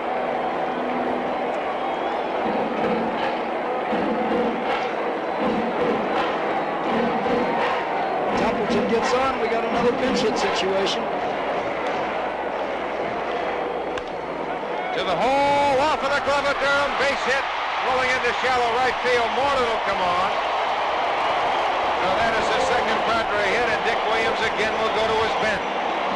I'm not so sure that was the base hit. It'll be interesting to see how they call that, Don. Yes, I don't know whether way, huh? Yeah. I think it was base hit, Reg. We get to see it again here from high on the roof. He did break the wrong way at first. The ball wasn't hit that hard, but it went off his glove and into right field. Well, if he doesn't touch the ball, Sandberg makes the play easy.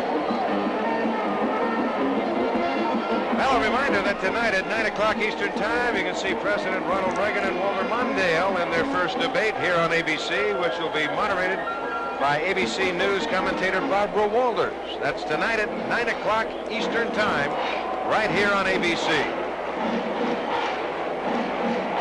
Kurt Bavacqua will come out.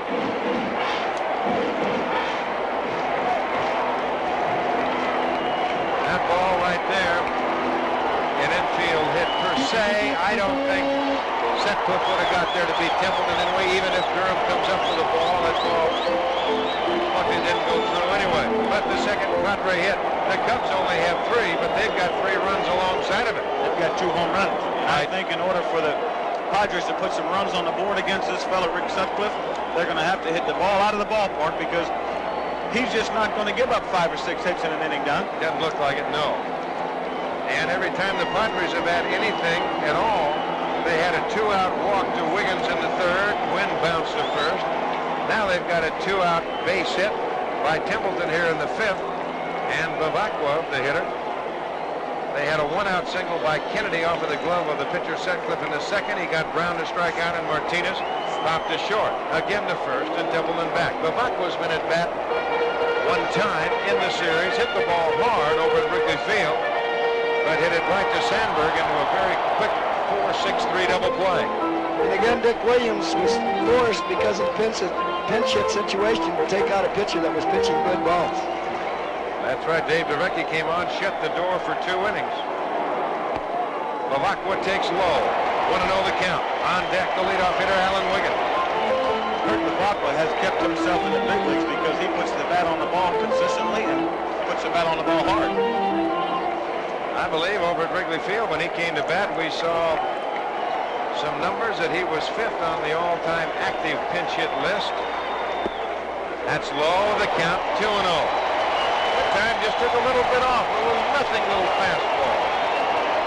I tell you, it's not easy to come off the bench and hit, especially against a pitcher like this when you know he's not going to give you a ball to hit. It shows a great deal of patience to me and a heck of a lot of discipline. That's low, ball 3, and Jody Davis wants to have a chat with Sutcliffe. And he's taking now. He might be taking the next 2. Yeah, that's good possibility. 3-0 for sure. Well, he might even take 3 in 1 because of the success he's had. Jimmy Fry chomping on that gum. Here you look at the super slow-mo of Rick Sutcliffe, kind of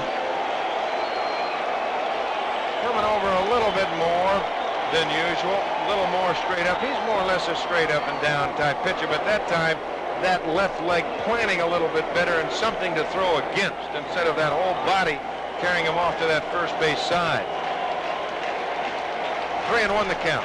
And again, he knows he's supposed to throw strikes, but the harder you try, sometime the harder it becomes. Pops him up into center field. Bobby Dernier is there, makes the catch, and that'll do it. The Padres are gone in the 5th inning. No runs and a hit. We're through 5. The Cubs on top, 3-0. Well, be sure to join ABC Sports tomorrow night for another exciting game on Monday Night Football as Joe Montana leads the unbeaten San Francisco 49ers against Phil Simms and the New York Giants. That'll be live at 9 o'clock Eastern Time. Of course, the 49ers, one of the only 2 undefeated teams in the NFL, and they'll be coming your way tomorrow night right here on ABC. Greg Lefferts comes on to take over the pitching chores as he will face Sandberg, Matthews, and Durham. So it started out with Shaw. It's gone to Hawkins, Drabecki, and now Lefferts. Lefferts, of course, a former Cub. And the Cubs on top, 3-0 as we move to the top of the 6th inning. And you know, back in Chicagoland, they are starting the countdown right now. High down the right field line, Gwynn moving over, and Tony makes the catch, foul territory. Very nice play by Tony Gwynn. Follows the ball all the way right into his glove. He comes up with the out. Good running catch. One thing about knowing your home ballpark, you know right where the fence is, you know where the warning track is. You step on that warning track, and usually in full stride, the warning track means you have another 2.5 to 3 steps. Unless you're Dave Winfield, you may only have 1. 6'6". There's Gary Matthews. He's walked twice, stole the base. He scored a run in front of Leon Durham in the 1st inning when Durham hit the 2-run, 2-out home run. 1-0 the count. Warning track. Warning you when you get to the fence. Lefferts, the winner last night.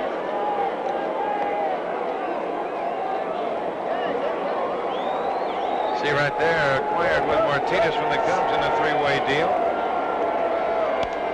Foul right side. They count very quickly, 1-1. You have to say the bullpen has done the job. No question about it. Dick Williams just used 2 left-handed pitchers. He still has 2 in the bullpen, and Thurman and Lawler. He said he'd use everybody. They peel, they say, yes, he did. Well, it plays itself, but I'm sure that everyone knows you might as well go for it today. Doesn't matter what happens tomorrow because there may not be a tomorrow. And there's the check swing. He went a little bit too far. Very seldom do you see a check swing that doesn't look like it's a swing in a replay. Usually is umpire's judgment. Jams him as Templeton fights his son and makes the catch. You saw Gary getting inside, saddling that ball a little bit, trying to get away from the sun. It looks like it's wicked right now by the way the players are reacting. Leon Durham. Oh, in California and late in the year, left field seems to be the spot where the sun is bad. As we take a look at Leon Durham, the home run that he hit his first time up. 2-run blast to put the Cubs up top. Almost in the same spot he hit the home run last night. Takes the first pitch for a strike. Lefferts not an overpowering type pitcher. Learned the screwball in winter ball. There's the breaking pitch. Doesn't get it 0-2. And he will use his screwball against right-hand hitters mainly. Got Juan Say out last night with 2 outs and the bases loaded in the 9th inning on the Scroogie. They very seldom will throw a screwball. A left-hander will very seldom throw a screwball to a left-hand hitter because the ball will tail back in to the hitter and give him a chance to hit the ball even while he's pulling off the ball. Fernando Valenzuela is about one of the few left-handers throws a screwball to a left-hander, Don. Well, that's true. There's a few right-handers that would throw it to right-handers. I remember Mike Marshall, the first one I saw, had such a great one. Ruben Gomez. 1 ball and 2 strikes the count. Foul away. Count remains 1-2. When Bobby Castillo with the Minnesota Twins was throwing the screwball, would throw it at times to the right-hander. It's a tough pitch to hit because you don't see it that much. There aren't that many pitchers that can master it. It's also off speed helps. Different speed. Right. Hard hooking foul.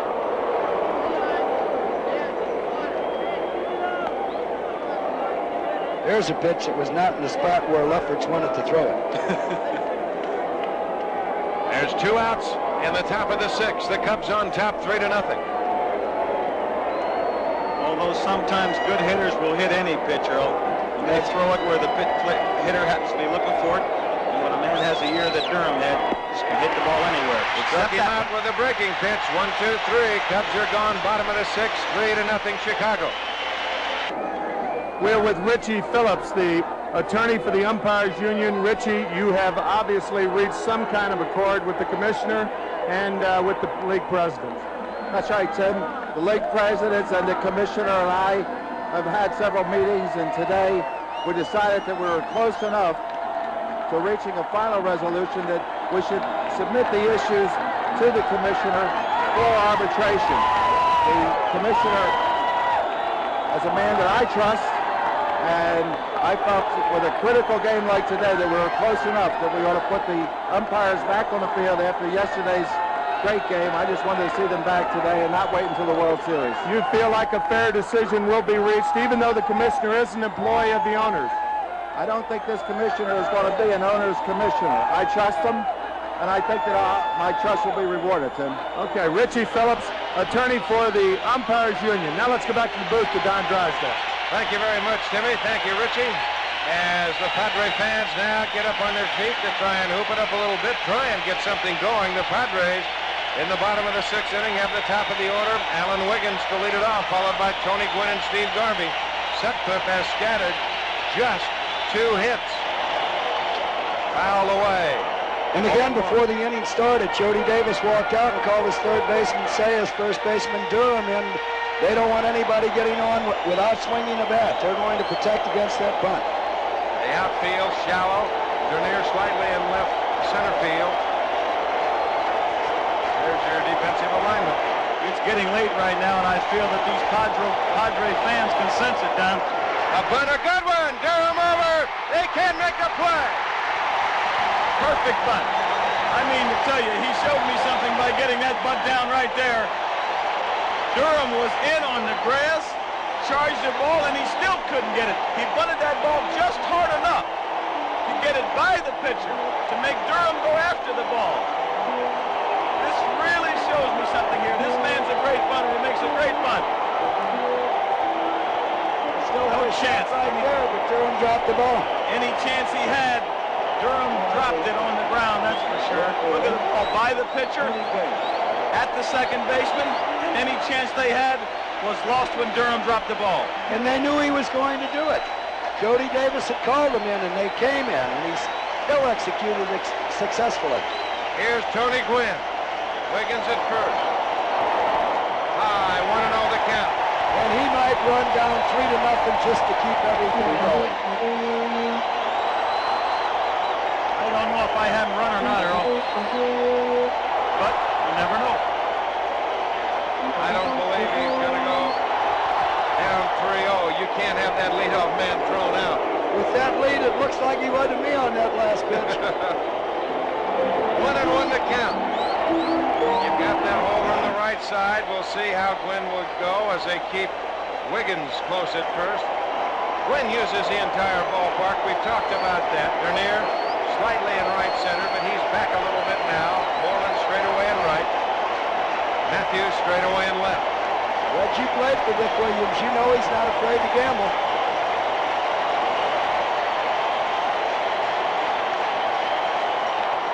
Hit foul left side. 1-2 the count. I'm more apt to sit back right now. Not really sit back, but I got a 350 hitter right now at the plate.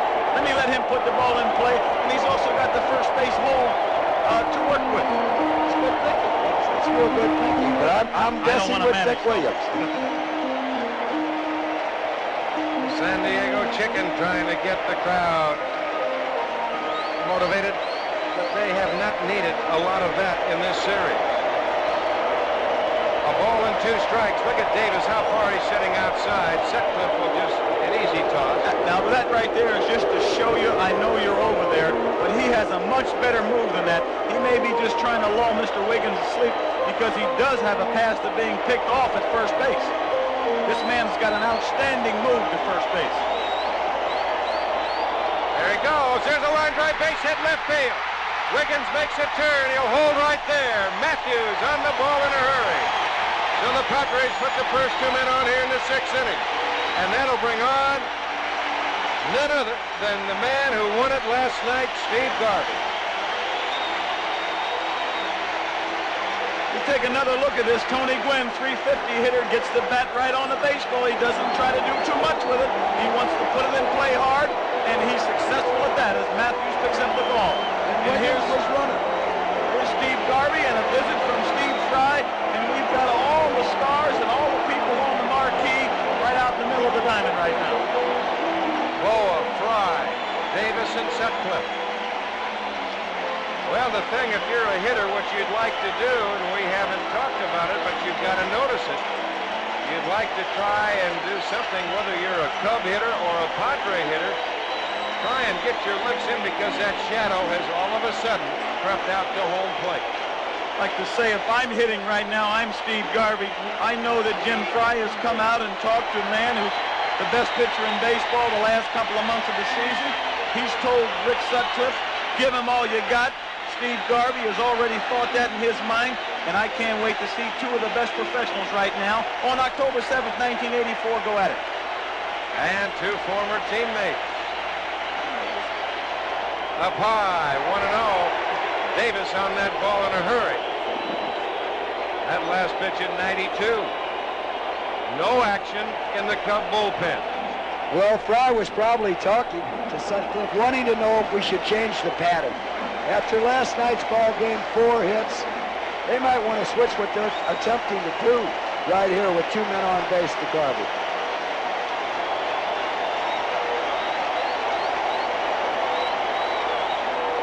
Up high, 2-0. Sure, what they're going to try to do is they're going to try to keep the ball in on Garvey and not give him a chance to tie this ball game up because he showed you that he can go away.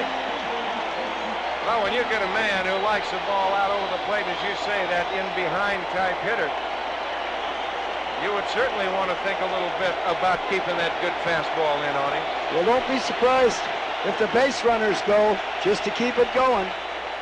Breaking pitch, he up high, 3-0. And these fans now have come alive the only time that they've had a chance to show their enthusiasm so far this afternoon once the first pitch was thrown. Well, we're at that part of the ball game where it's 1 hitter at a time. Well, especially right now with Steve Garvey at the plate, the game right now is what I call in balance. Here's a man that can do something about it right now, and he's been doing it. Nobody out. Wiggins at second. Win at first. 3-0 Cubs. Walks it. Bases loaded. Nobody out.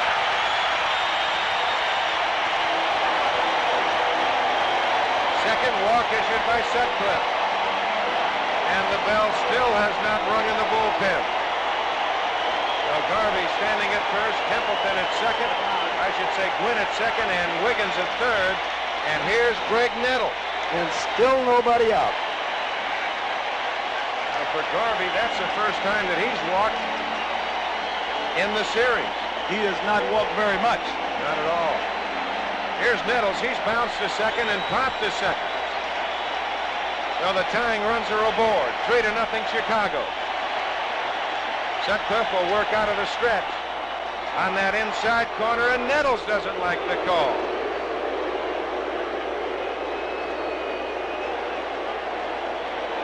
Get another look at this pitch. Jody Davis sitting inside. That ball is inside, and I don't know if that ball tailed back over the plate or not. Greg Nettles did not like it. I know that. John Kibler said yes, it did. And here's the 1-strike pitch. High to right center field. All the runners are tagging except Garvey. Wiggins will come on to score. Gwynn will go to third. It's a 3-1 ball game with runners at first and third. Nettle just missed that. Yes, he did. He just missed putting 4 runs on the board with 1 swing, and he knew it. There you see him coil and cock, lets the bat go, and bingo, he just missed that ball. He thought it had a chance, but he knew he had just missed it. Just got under it a little bit. There's the expression right there. That was his pitch, fastball below the belt. Yes, it was. He's upset. Now we get some action in the bullpen. Jimmy Fry is going to full battle gear. He's got Dennis Eckersley, a right-hander, and Steve Trout, a left-hander in the bullpen. Both starting pitches. Yes, sir. As Terry Kennedy will stand in. There are no surprises now. He's got everything out in the open. No, sir. You pull out all the big guns right here. Eckersley and Trout throwing behind Sutcliffe. 3-1, Cubs on top. Line down the left field line. Matthews going over. What a catch! Tagging is Gwynn. Garvey back to first. It's a 3-2 ball game. Barry Matthews, a big, big catch. A great play by the Sarge. Hasn't been getting a few base hits, so he picks it up with his glove. Terry Kennedy takes an outside fastball, slats it to left field, a line drive, a sure double and a triple if he doesn't catch this ball because he goes on the ground. Matthews stays with the ball. A sacrifice fly, but oh, what it could have been. What it could have been. 3-3 it could have been. And there's a play. And there's a play that can put the game in balance again, Earl. Yes, sir. Oh, 2 runs in, the Padres have drawn to within 1.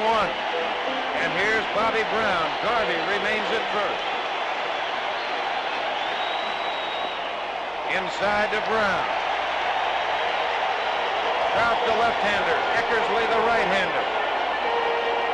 Gossage down in the bullpen for the Padres. And yes, sir, there is no tomorrow.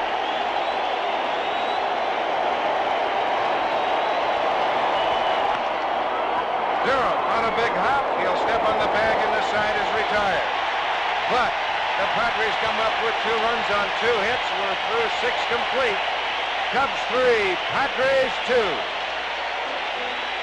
The finer catches in this series so far as he saved maybe the tying run.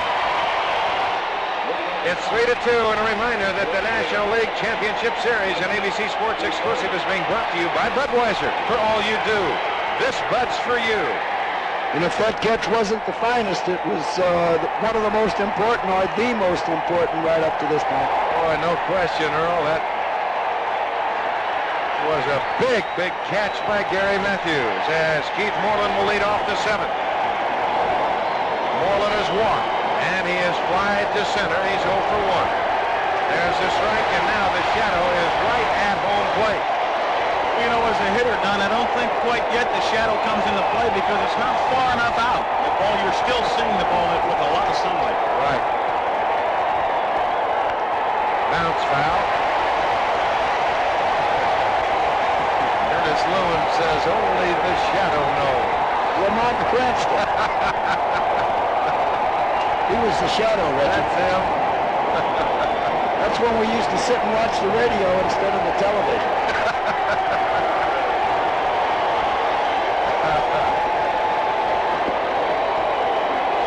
1-2 the count. That reminds me of the line that Sparky Anderson told me this summer. He said he finally realized his position in the media work.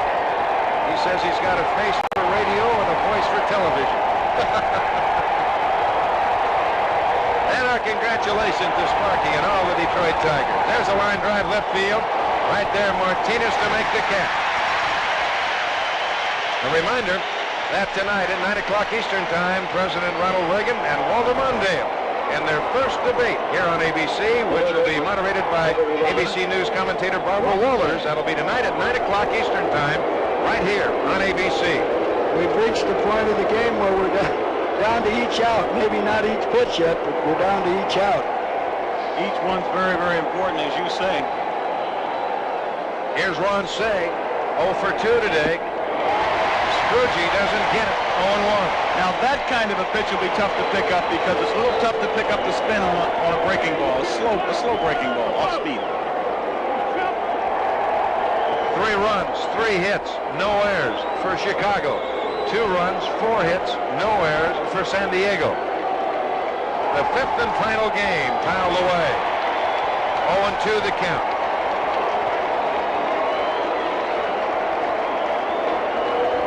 We get a second look at this pitch to Ron Say. This ball will come in and out of the shadows. There's in sunlight, and all of a sudden it's in the shade. That's what the hitter sees. 0-2 the count.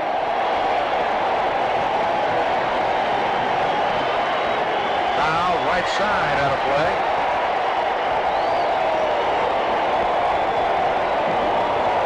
The hitters will pretty much tell you whether they're having problems with the sun or the shadow, Don. Right. They'll be a little bit late, maybe swinging and missing, maybe straining to look at the ball.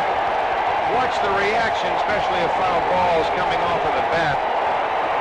Or the big swing and a miss. Just outside, and the count 1-2. Once again, they get the wave going through Jack Murphy Stadium here in San Diego. We have to remember shadows are not leopards making some good pitches, too. That's foul. Count remains at a ball and 2 strikes. Craig Lefferts with that no wind-up motion or pitching out of a stretch. I've mentioned a couple of times when he pitched before. Just a little more, stay a little more, give him a little more control. Doesn't have to do quite as much, doesn't have to worry about as much. A lot of pitchers have done that, especially when they relieve all the time. They're more comfortable with it. Well, I'll tell you, when you get those shadows up there, too, it will not only affect the hitter at times, but it can affect the pitcher on his reaction with a ball coming back at him. Lefferts with a count of ball and 2 strikes to say. High. Left center, Bobby Brown calling. He's there. 2 gone.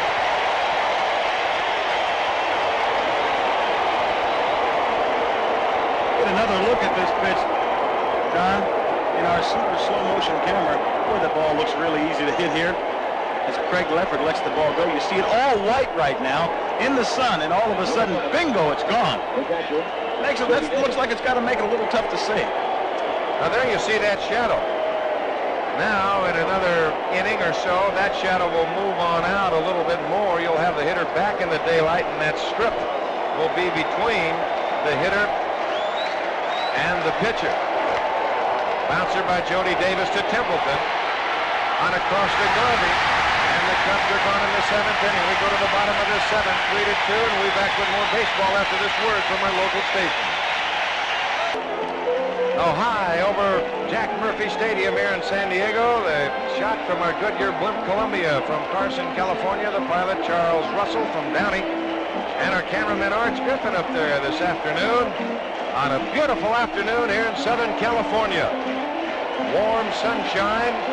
We go to the bottom of the 7th inning of play. The Cubs on top 3-2. And it'll be Martinez, Templeton, and the pitcher spot. And Dick Williams has Gossage throwing in the bullpen.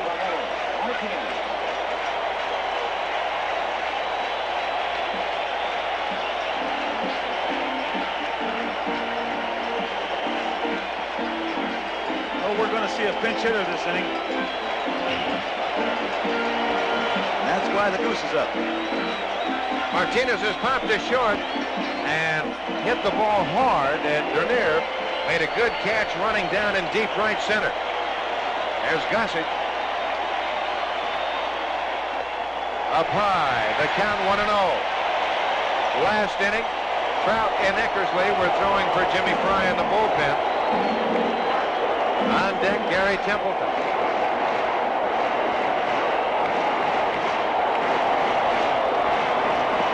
Slider outside, 2-0. That's a pitch he doesn't ordinarily miss with. I wonder if he's starting to get tired.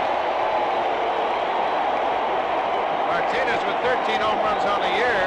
He does not have a lot of speed, and lo and behold, the last one he hit was on the 2nd of September, an inside the park home run against the Mets. High, 3-0. And Davis wants to talk to Sutcliffe. Jimmy Fry.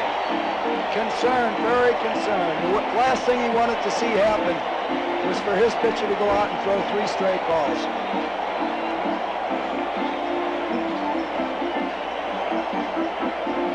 Get Trout up, he says. Give me the left-hander. Billy Connors, the pitching coach, says, well, you want Eckersley with him? Well, give me Trout. He walks him on 4 pitches.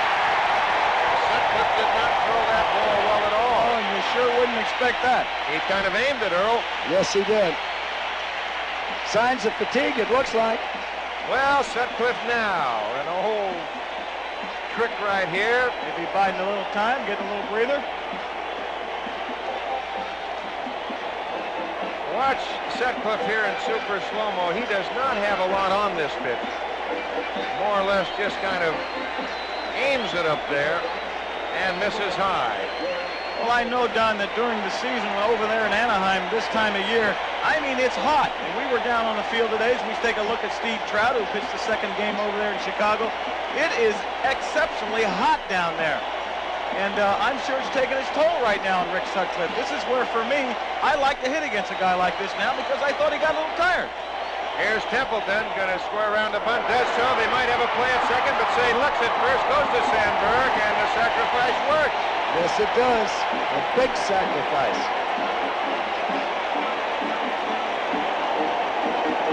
Good to see it again.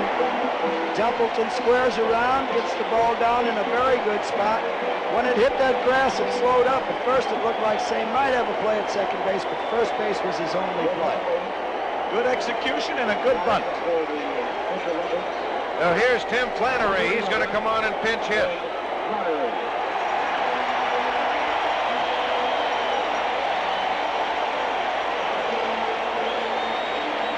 And yes, Howard Cosell, I would have bunted in that situation. The coach, the manager has to give an excuse or explain himself to the coach. Now here's Flannery. Only on exceptions. And Howard's an exception.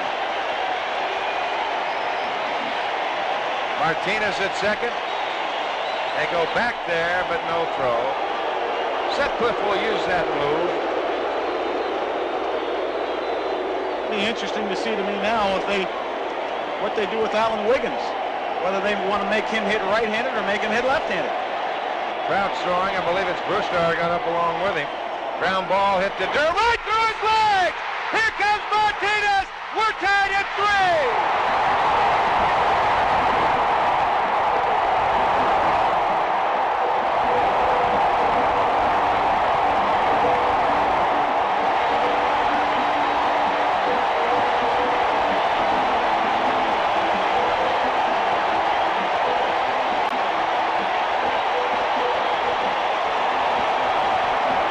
Say it again, should have been an easy play.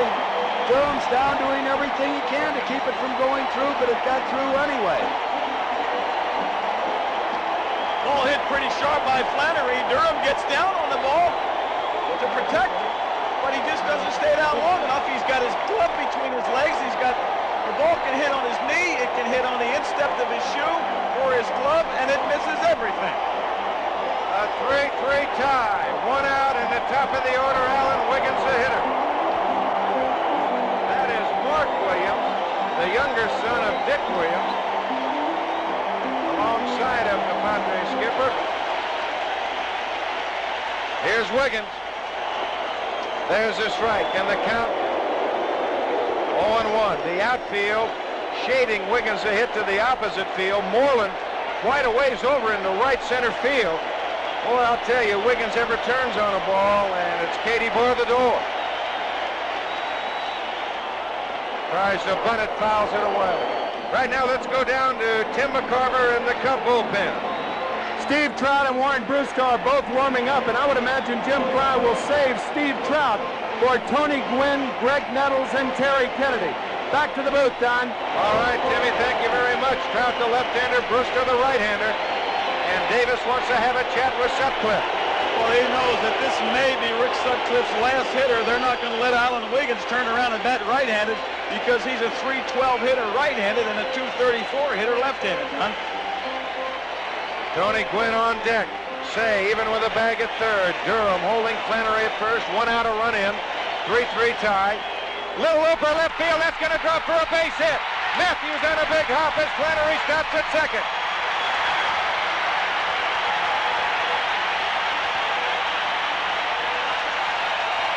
Fry's got his big man on the mound.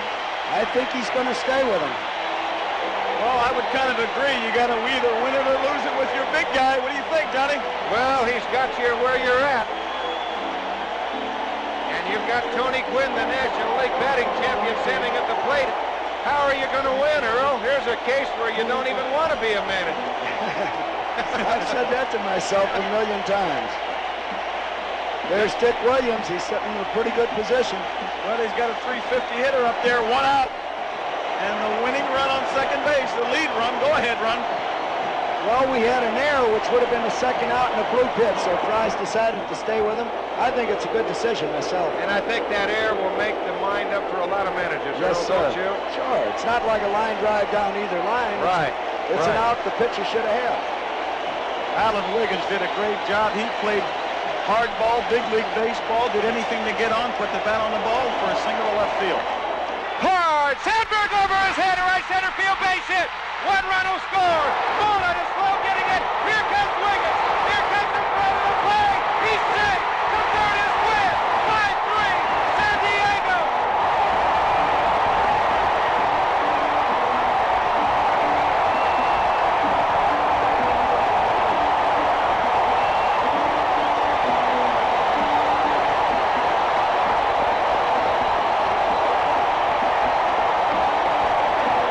Tony Gwynn, the National League's leading hitter, the Major League's leading hitter, hits a smash at Ryan Sandberg. He had no chance to field the ball. It takes a big hop over his head.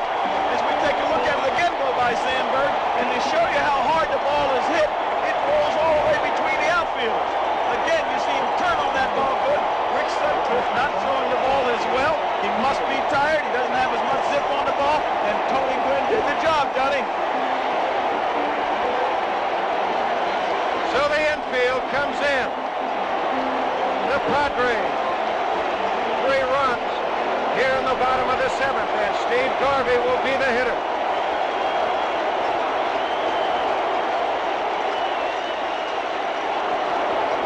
Hard up the middle, base hit. Gwynn scores 6-3 San Diego.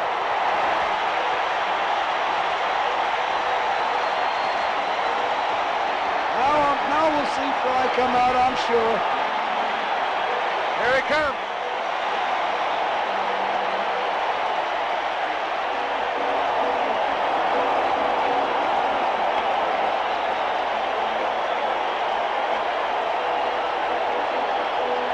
Dick Williams trying to restrain the troops because as fast as they've scored 4, Williams has been there, but listen to the hand for Sutcliffe, and what a year that big redhead has had.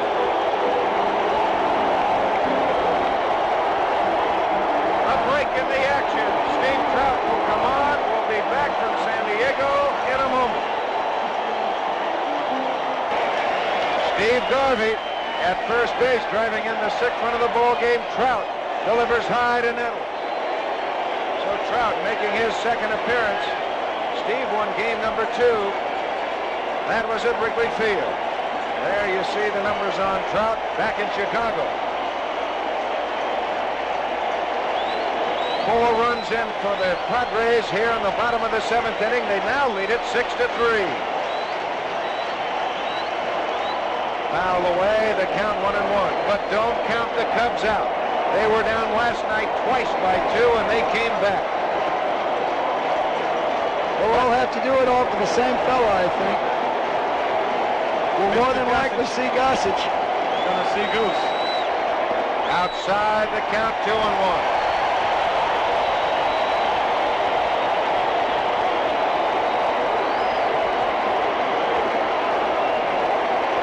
The heat probably had something to do with it. It was hot on the field before the ball game. It was awfully hot, and I'm sure that Rick Sutcliffe got tired.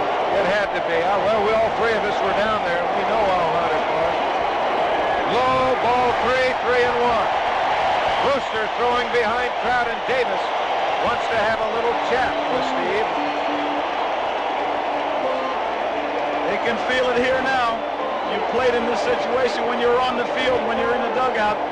It's just an electric feeling that goes through you, that the crowd brings to you, that, of course, obviously the score of the game brings to you, but you just feel it, and you're weighing on every pitch right now.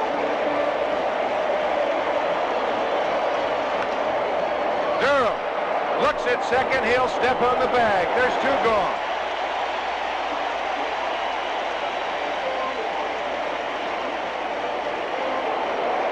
Now Garvey at second. In the inning, just to recap it, Martinez led it off. He walked on 4 pitches. Templeton sacrificed him to second. Flannery hit for the pitcher. Lefferts hit a ground ball to Durham and went through his legs. That scored the tying run. Then Wiggins looped a single to left. Gwynn hit a shot by Sandberg into the alley right center field and went for the triple scoring 2. Garvey singled to score Gwynn, and that's where we stand. As the 8th man stands at the plate in Terry Kennedy. He is 1 for 2 this afternoon. Foul down the first baseline. The last time he had a line shot that Matthews made a fine rolling catch on him, going to the line and left.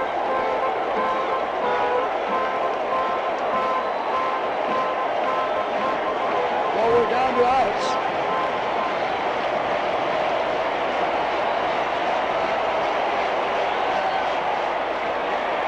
Blocked by Davis. Make that win a double. He went to third on the throw. Chicago needs this out. Chicago needs this out, and San Diego needs 6. Warren Brewster down in the Chicago bullpen, throwing behind Trout. Did he go around? Yes, he did. So Kennedy is out. The Padres are gone, but not before they come up with 4 runs on 3 hits, 1 very big error. They leave a man, and we're through 7 complete. It's the Padres 6, the Chicago Cubs 3. Well, next week, that'll be coming your way, CFA College Football from Dallas, Texas, live, 3:30 Eastern Time. It'll be Texas and Oklahoma. Texas winning big. Oklahoma was idle, so very easily that'll be the 1 and 2 teams in the country since Ohio State got beat. Luis Salazar has moved into center field, and there's the Goose, Rich Gossage, on for the Padres, as he will face Larry Boa. We got Thad Bosley pinching. Oh, check that. That's not Boa at all. That is Bosley. But one thing right now that Rich Gossage has in his advantage, and that's that shadow, Don. It's right between home plate and the mound. I mean, smack dab in the middle. The ball's going to go in and out of it, and it's going to make it that much tougher to see. And watching Gossage right now, it's a different Gossage than last night. He is well within himself. I think Goose, he went to school last night. Struck him out on 3 pitches. Good morning, good afternoon, and good night. And how tough is it to come off of the bench with that 98-mile fastball coming out of the sun, into the shadow, and then back into the sun? The ball's almost in the catcher's glove when he swings at it. Now Richie Hebner is going to come out, and he will hit for the pitcher, Steve Trout.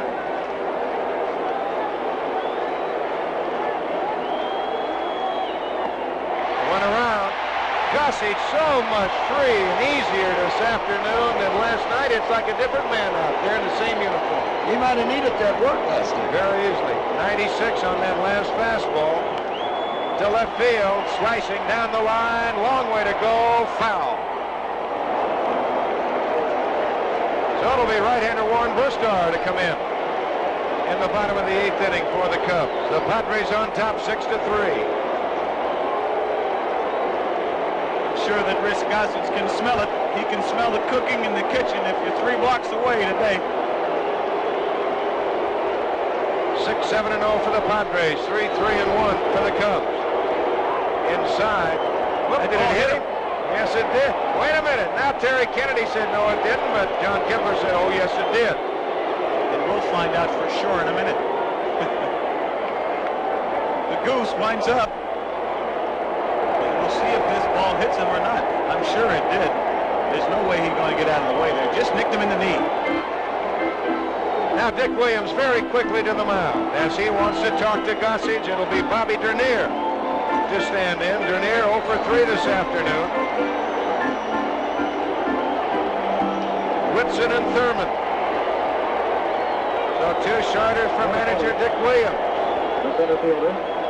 And as we said before, you go to your heavy artillery in that pitching lineup. Yes, you did, but in this ball game, the San Diego bullpen can't receive enough credit. Chicago got up 3, and the bullpen turned them right off. Little time.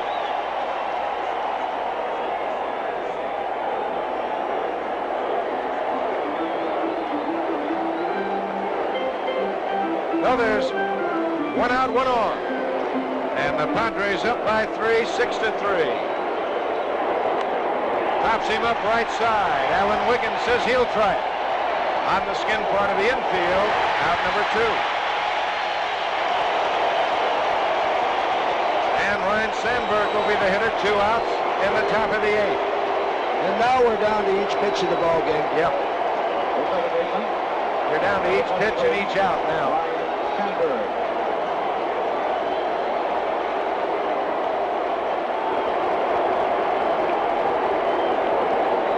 Gossage, how many times has he been there before? This young man standing at the plate probably will be the National League most valuable player. 98 miles an hour on that last pitch. There's the curveball. 0-2.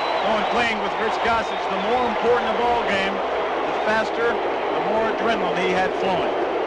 Can't ask for much more here. If his cup isn't running thing over right now, and he doesn't have any adrenaline. Foul at the plate. John Kibler says no. And a right call. Run a thing over. Run a thing over.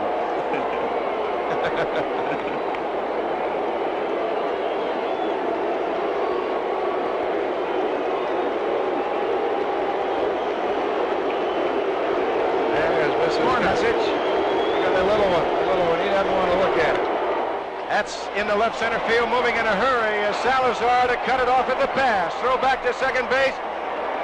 And the Cubs have runners at first and third. And that will bring the tying run to the plate in Gary Matthews. And we said before, look out, the Cubs can come back again. Yes, they have. Yes, they can. They've done it before, and they believe they can do it again.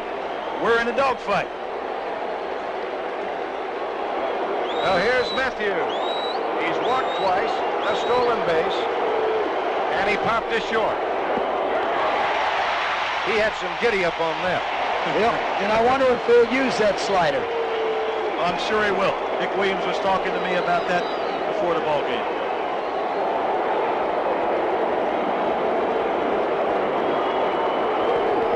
Sandberg goes. There's no throw. Steals it standing up. Smart play.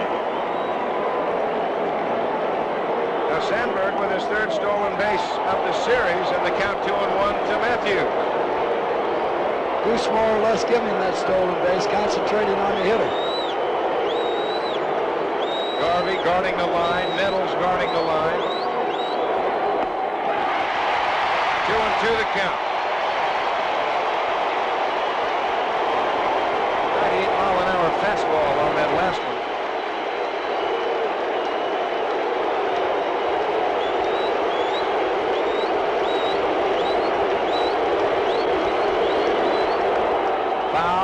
Side, he came with a breaking pitch. Yes, he just tried to overthrow it a little bit.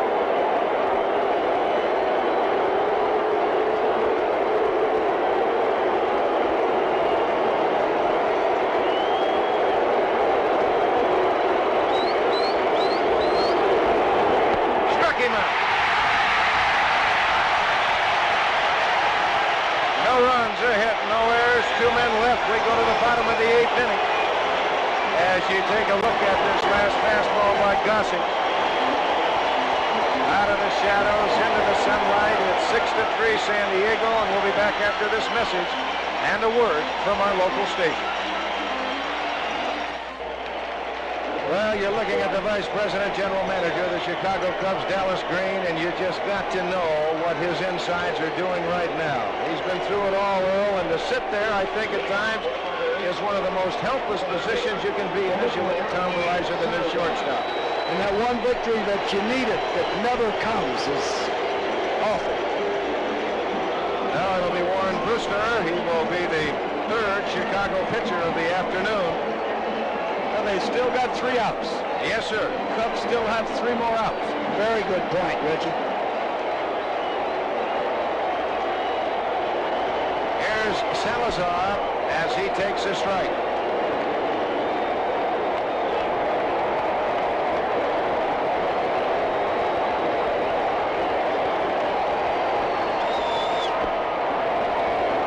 To the count.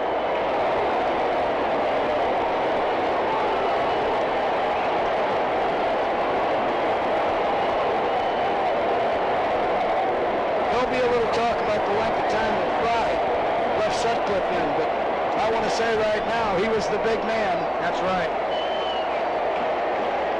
There's Gossage. Well, I'll tell you one thing, Earl, if you're going to go down swinging, you want to go down swinging with your A team. You don't want to go down with anybody else. That's exactly the way I feel.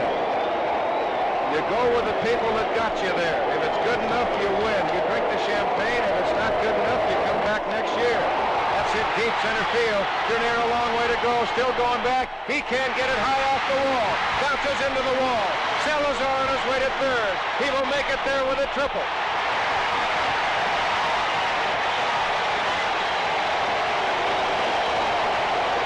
They've got it going now. 10th man, their extra man, Salazar in the ball game. Juan Bruscar lets this ball go, and Luis Salazar hits it a ton. It looked like it had a chance to go out of the ballpark as Bob Dernier gives chase, but he can't get it, and he knows it.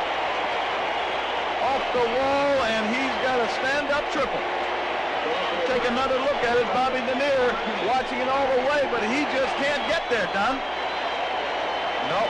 Hit over his head. And now, what any manager does not want to have to do, the infield has to come in. When you're trying to play catch-up on the road, and you have to bring the infield in. Martinez takes a strike. That makes a 300 hitter out of everybody in baseball. Yes, it does. Infield in. I love to hit in this situation. All you got to do is hit the ball hard. You got an RBI and a base hit.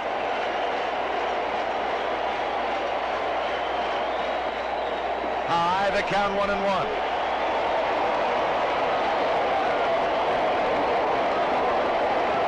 Martinez started everything off in the 7th inning with the base on balls.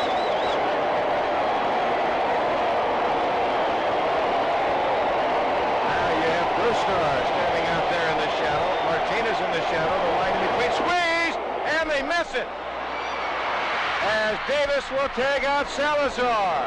I don't understand that play. Well, I'll tell you, the only time the squeeze is going to work is when it was unexpected. And he caught the Chicago ball club not looking for it. All he had to do was get it down, and it would have worked successfully. But when your hitter misses it, it can look awfully bad, especially when you do it with no one out. That's true. I think that Dick Williams is saying, hey, right now, I want to get all the runs I possibly can. I want to try to get 7 runs to make the Cubs get 8 to beat me. He's showing that he respects the offense of the Cubs, is what he's saying. Well, that's very true. I understand that. I just look at the no-out and infield in situation. I do not play it that way as Martinez strikes out. So very quickly there's 2 gone. Salazar might have twisted an ankle a little bit. But that's why we're sitting up there and they're down here. But that is just a little bit unusual. That was very unusual, but it's only going to work when the other side doesn't expect it. So he put it on when they didn't expect it. No one expected it. No, it caught us off guard.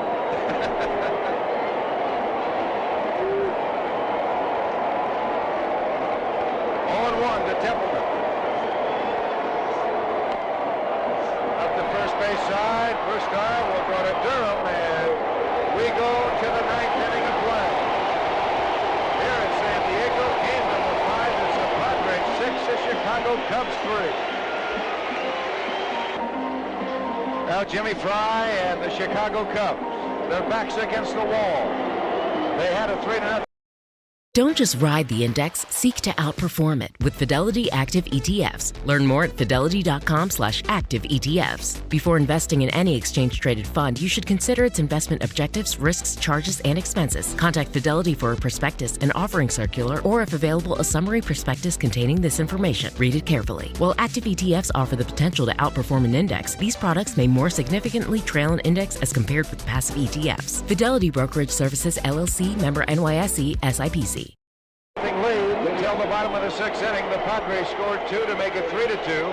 Then they scored 4 in the bottom of the seventh inning to take a 6-3 lead, as Leon Durham will lead it off in the top of the ninth inning. His job is to get on base some way. He takes a strike. The Padres will roar with every pitch. Their fans, 58,359. High left side, coming back Kennedy, and that'll be out of play. And Gossett is throwing good. Last inning he threw 17 pitches, 14 of them were strikes. Well, that's what you like to see. You've got to throw strikes. But the Padres, the first year in existence in 1969. A record of 52 wins, 110 losses.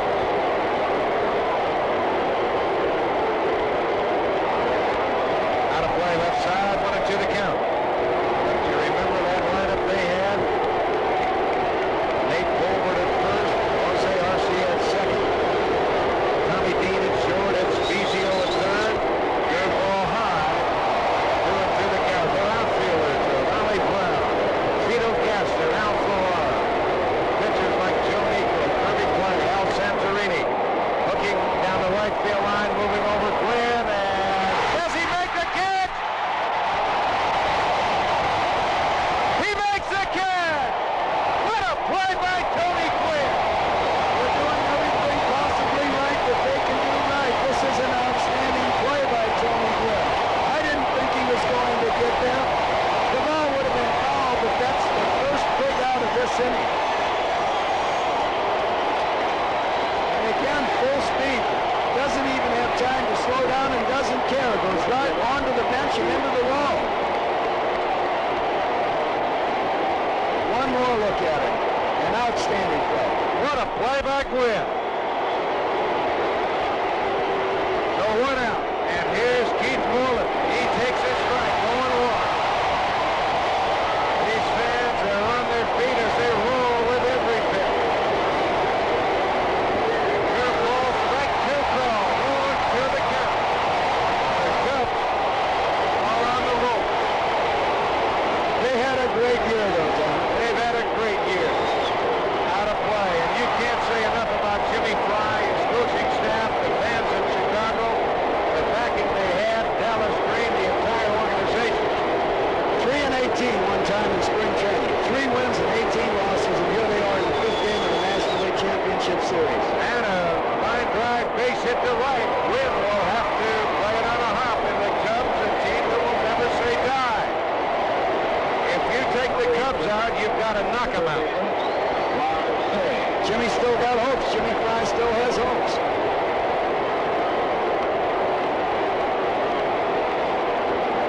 Ron Say will stand in. The second hit off of Gossage, and Kennedy pointing to Gossage with his arms crossed as if to tell him, hey, that means Garvey is playing behind the runner. Here's Say. A little bit low, 1-0.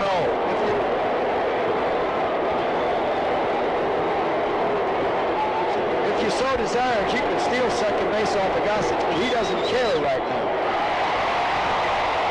And it's 1-1. Don't forget tonight at 9 o'clock Eastern Time, see President Ronald Reagan and Walter Mondale in their first debate here on ABC, which will be moderated by ABC News commentator Barbara Walters. That's tonight, 9 o'clock Eastern Time. Pops him up right side. Garvey is there. And they're down to 1.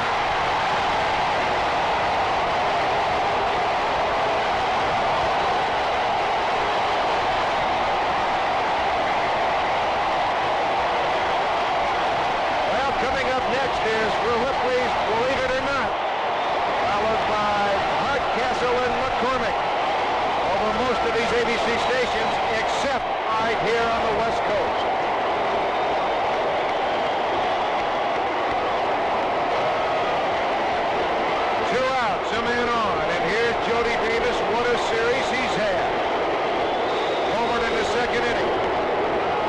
side. If it's fair, it's trouble. Nettles will let it roll foul. And just foul.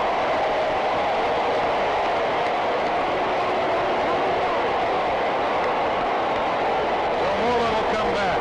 Davis will come back.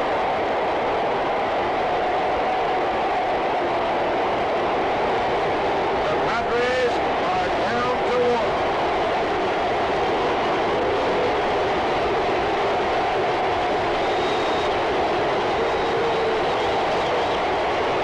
Fans on their feet as they stand as one here at Jack Murphy Stadium in San Diego. They've waited since 1969. They have never won a thing. Of course, the Cubs have waited since 39 years. Outside, 1-1 since the last time that they won.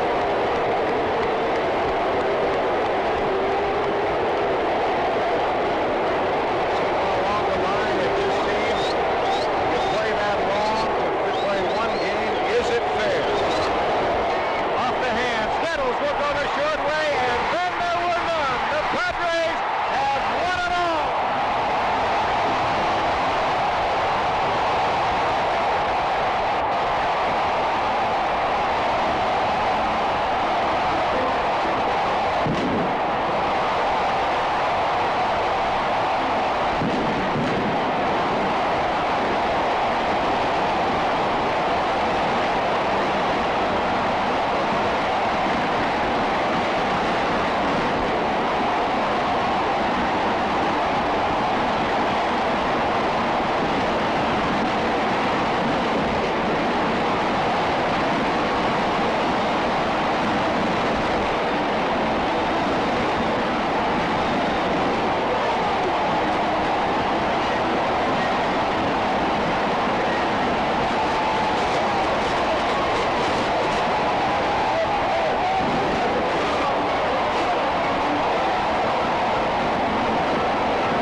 That statement with the passing of their owner, Ray Clark, as you look at Goose Gossage down in the jubilant Padre clubhouse at R.A.K.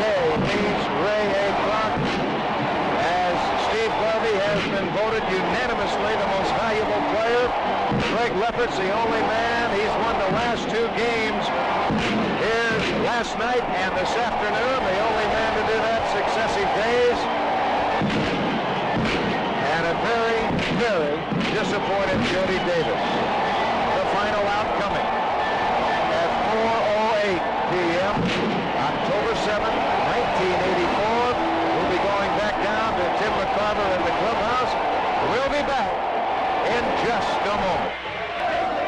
Absolute bedlam here in the San Diego locker room, as you can well see. Steve Garvey, the most valuable player in the National League Championship Series. I can't say enough about your performance. Another RBI today and 5 last night to put him into it, Steve. Well, thanks, Timmy. Again, this is a team that's had wonderful chemistry. We've always come from behind.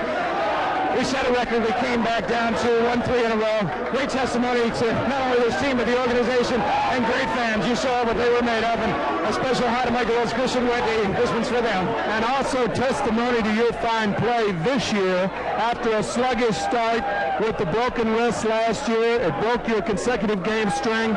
And, of course, this year with that incredible second half and now a big National League Championship Series. Well, if you believe in yourself, and again, you believe in the physical and mental part that God has given you, you just go out and do everything you can help to allow this team to win. We all put it together.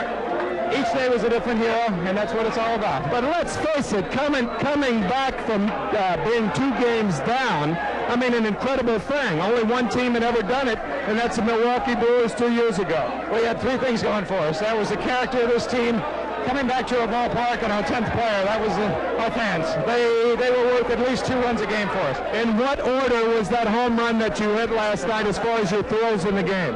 It could very well be the biggest throw in my life because it got us into a one-game season, and we just took it from there. I like your new hairdo. Congratulations, Steve. Thanks, Timmy. Thanks to all the fans. Steve Garvey, the most valuable player of the National League Championship Series. We'll be back here in the clubhouse at San Diego in just a moment.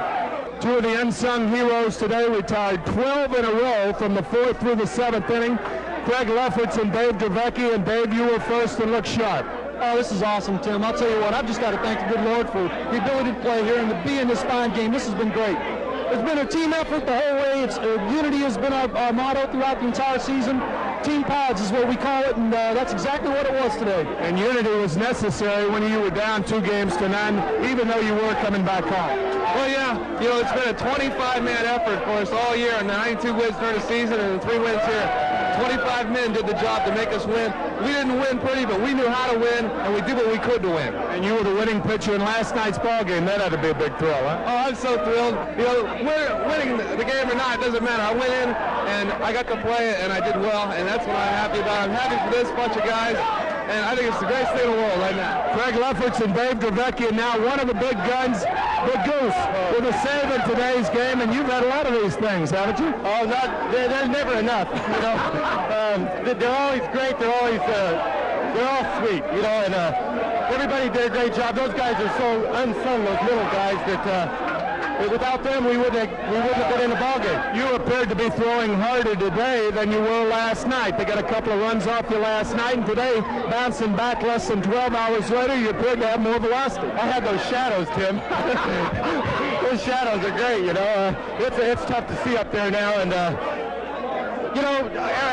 I did a good job yesterday, a bad job, turn the page, and today's a new day, and that's the way you got to play this game. And you understood not only that you had to battle back from a 2-0 deficit, but today, even though it was 2-2, you were playing against a ball club that dominated in the daytime this year. Hey, I'll tell you, those guys, I can't say enough about the Chicago Cubs. They are a great ball club. They battled last night. That was one of the best ball games that I have ever watched last night in my life, and I just can't say enough about those guys. They battled, and we're just happy we came out on top. We were lucky. Any prognosis for the series? Nope. See you, Detroit. Goose Gossage, congratulations on a job well done all year long. Now let's go back up to the booth to Don Drysdale. All right, Timmy, thank you very much. And, of course, we'll be going back down to the clubhouses. There is the line score for the Padres. 6 runs, 8 hits, no errors. The Padres left 5. The Cubs 3 runs, 5 hits, 1 error. They left 4. Lefferts the winner, 2-0 in the series. Sutcliffe took the loss, 1-1, and Gossage with his first save in the series. Just a reminder that Ripley's Believe It or Not will follow right after we go off the air here, and of course it'll be Hardcastle and McCormick, except on the West Coast. And a reminder that tonight at 9 o'clock Eastern Time, you can see President Ronald Reagan and Walter Mondale in their first debate here on ABC, which will be moderated by ABC News commentator Barbara Walters. Again, that will be tonight at 9 o'clock Eastern Time, the debate, President Ronald Reagan and Walter Mondale. Right now, let's go back down to the clubhouse and Tim McCarver. Chub Feeney, the president of the National League, and Joan Kroc, the owner of the San Diego Padres. Is this one of the happiest moments of your life? Not one of it. Is the happiest moment of my life, and I dedicate this happy moment of my life to Ray. May he rest in peace and be forever and ever happy. We love him. Chub Feeney for the presentation of the National League trophy. Okay, congratulations, Joan and Ballard and Dick Williams and all the Padres. I'm just sorry Ray wasn't here for it. Now go get him in the World Series. Help me, Ballard! The reference is obviously to Ballard Smith, the general manager.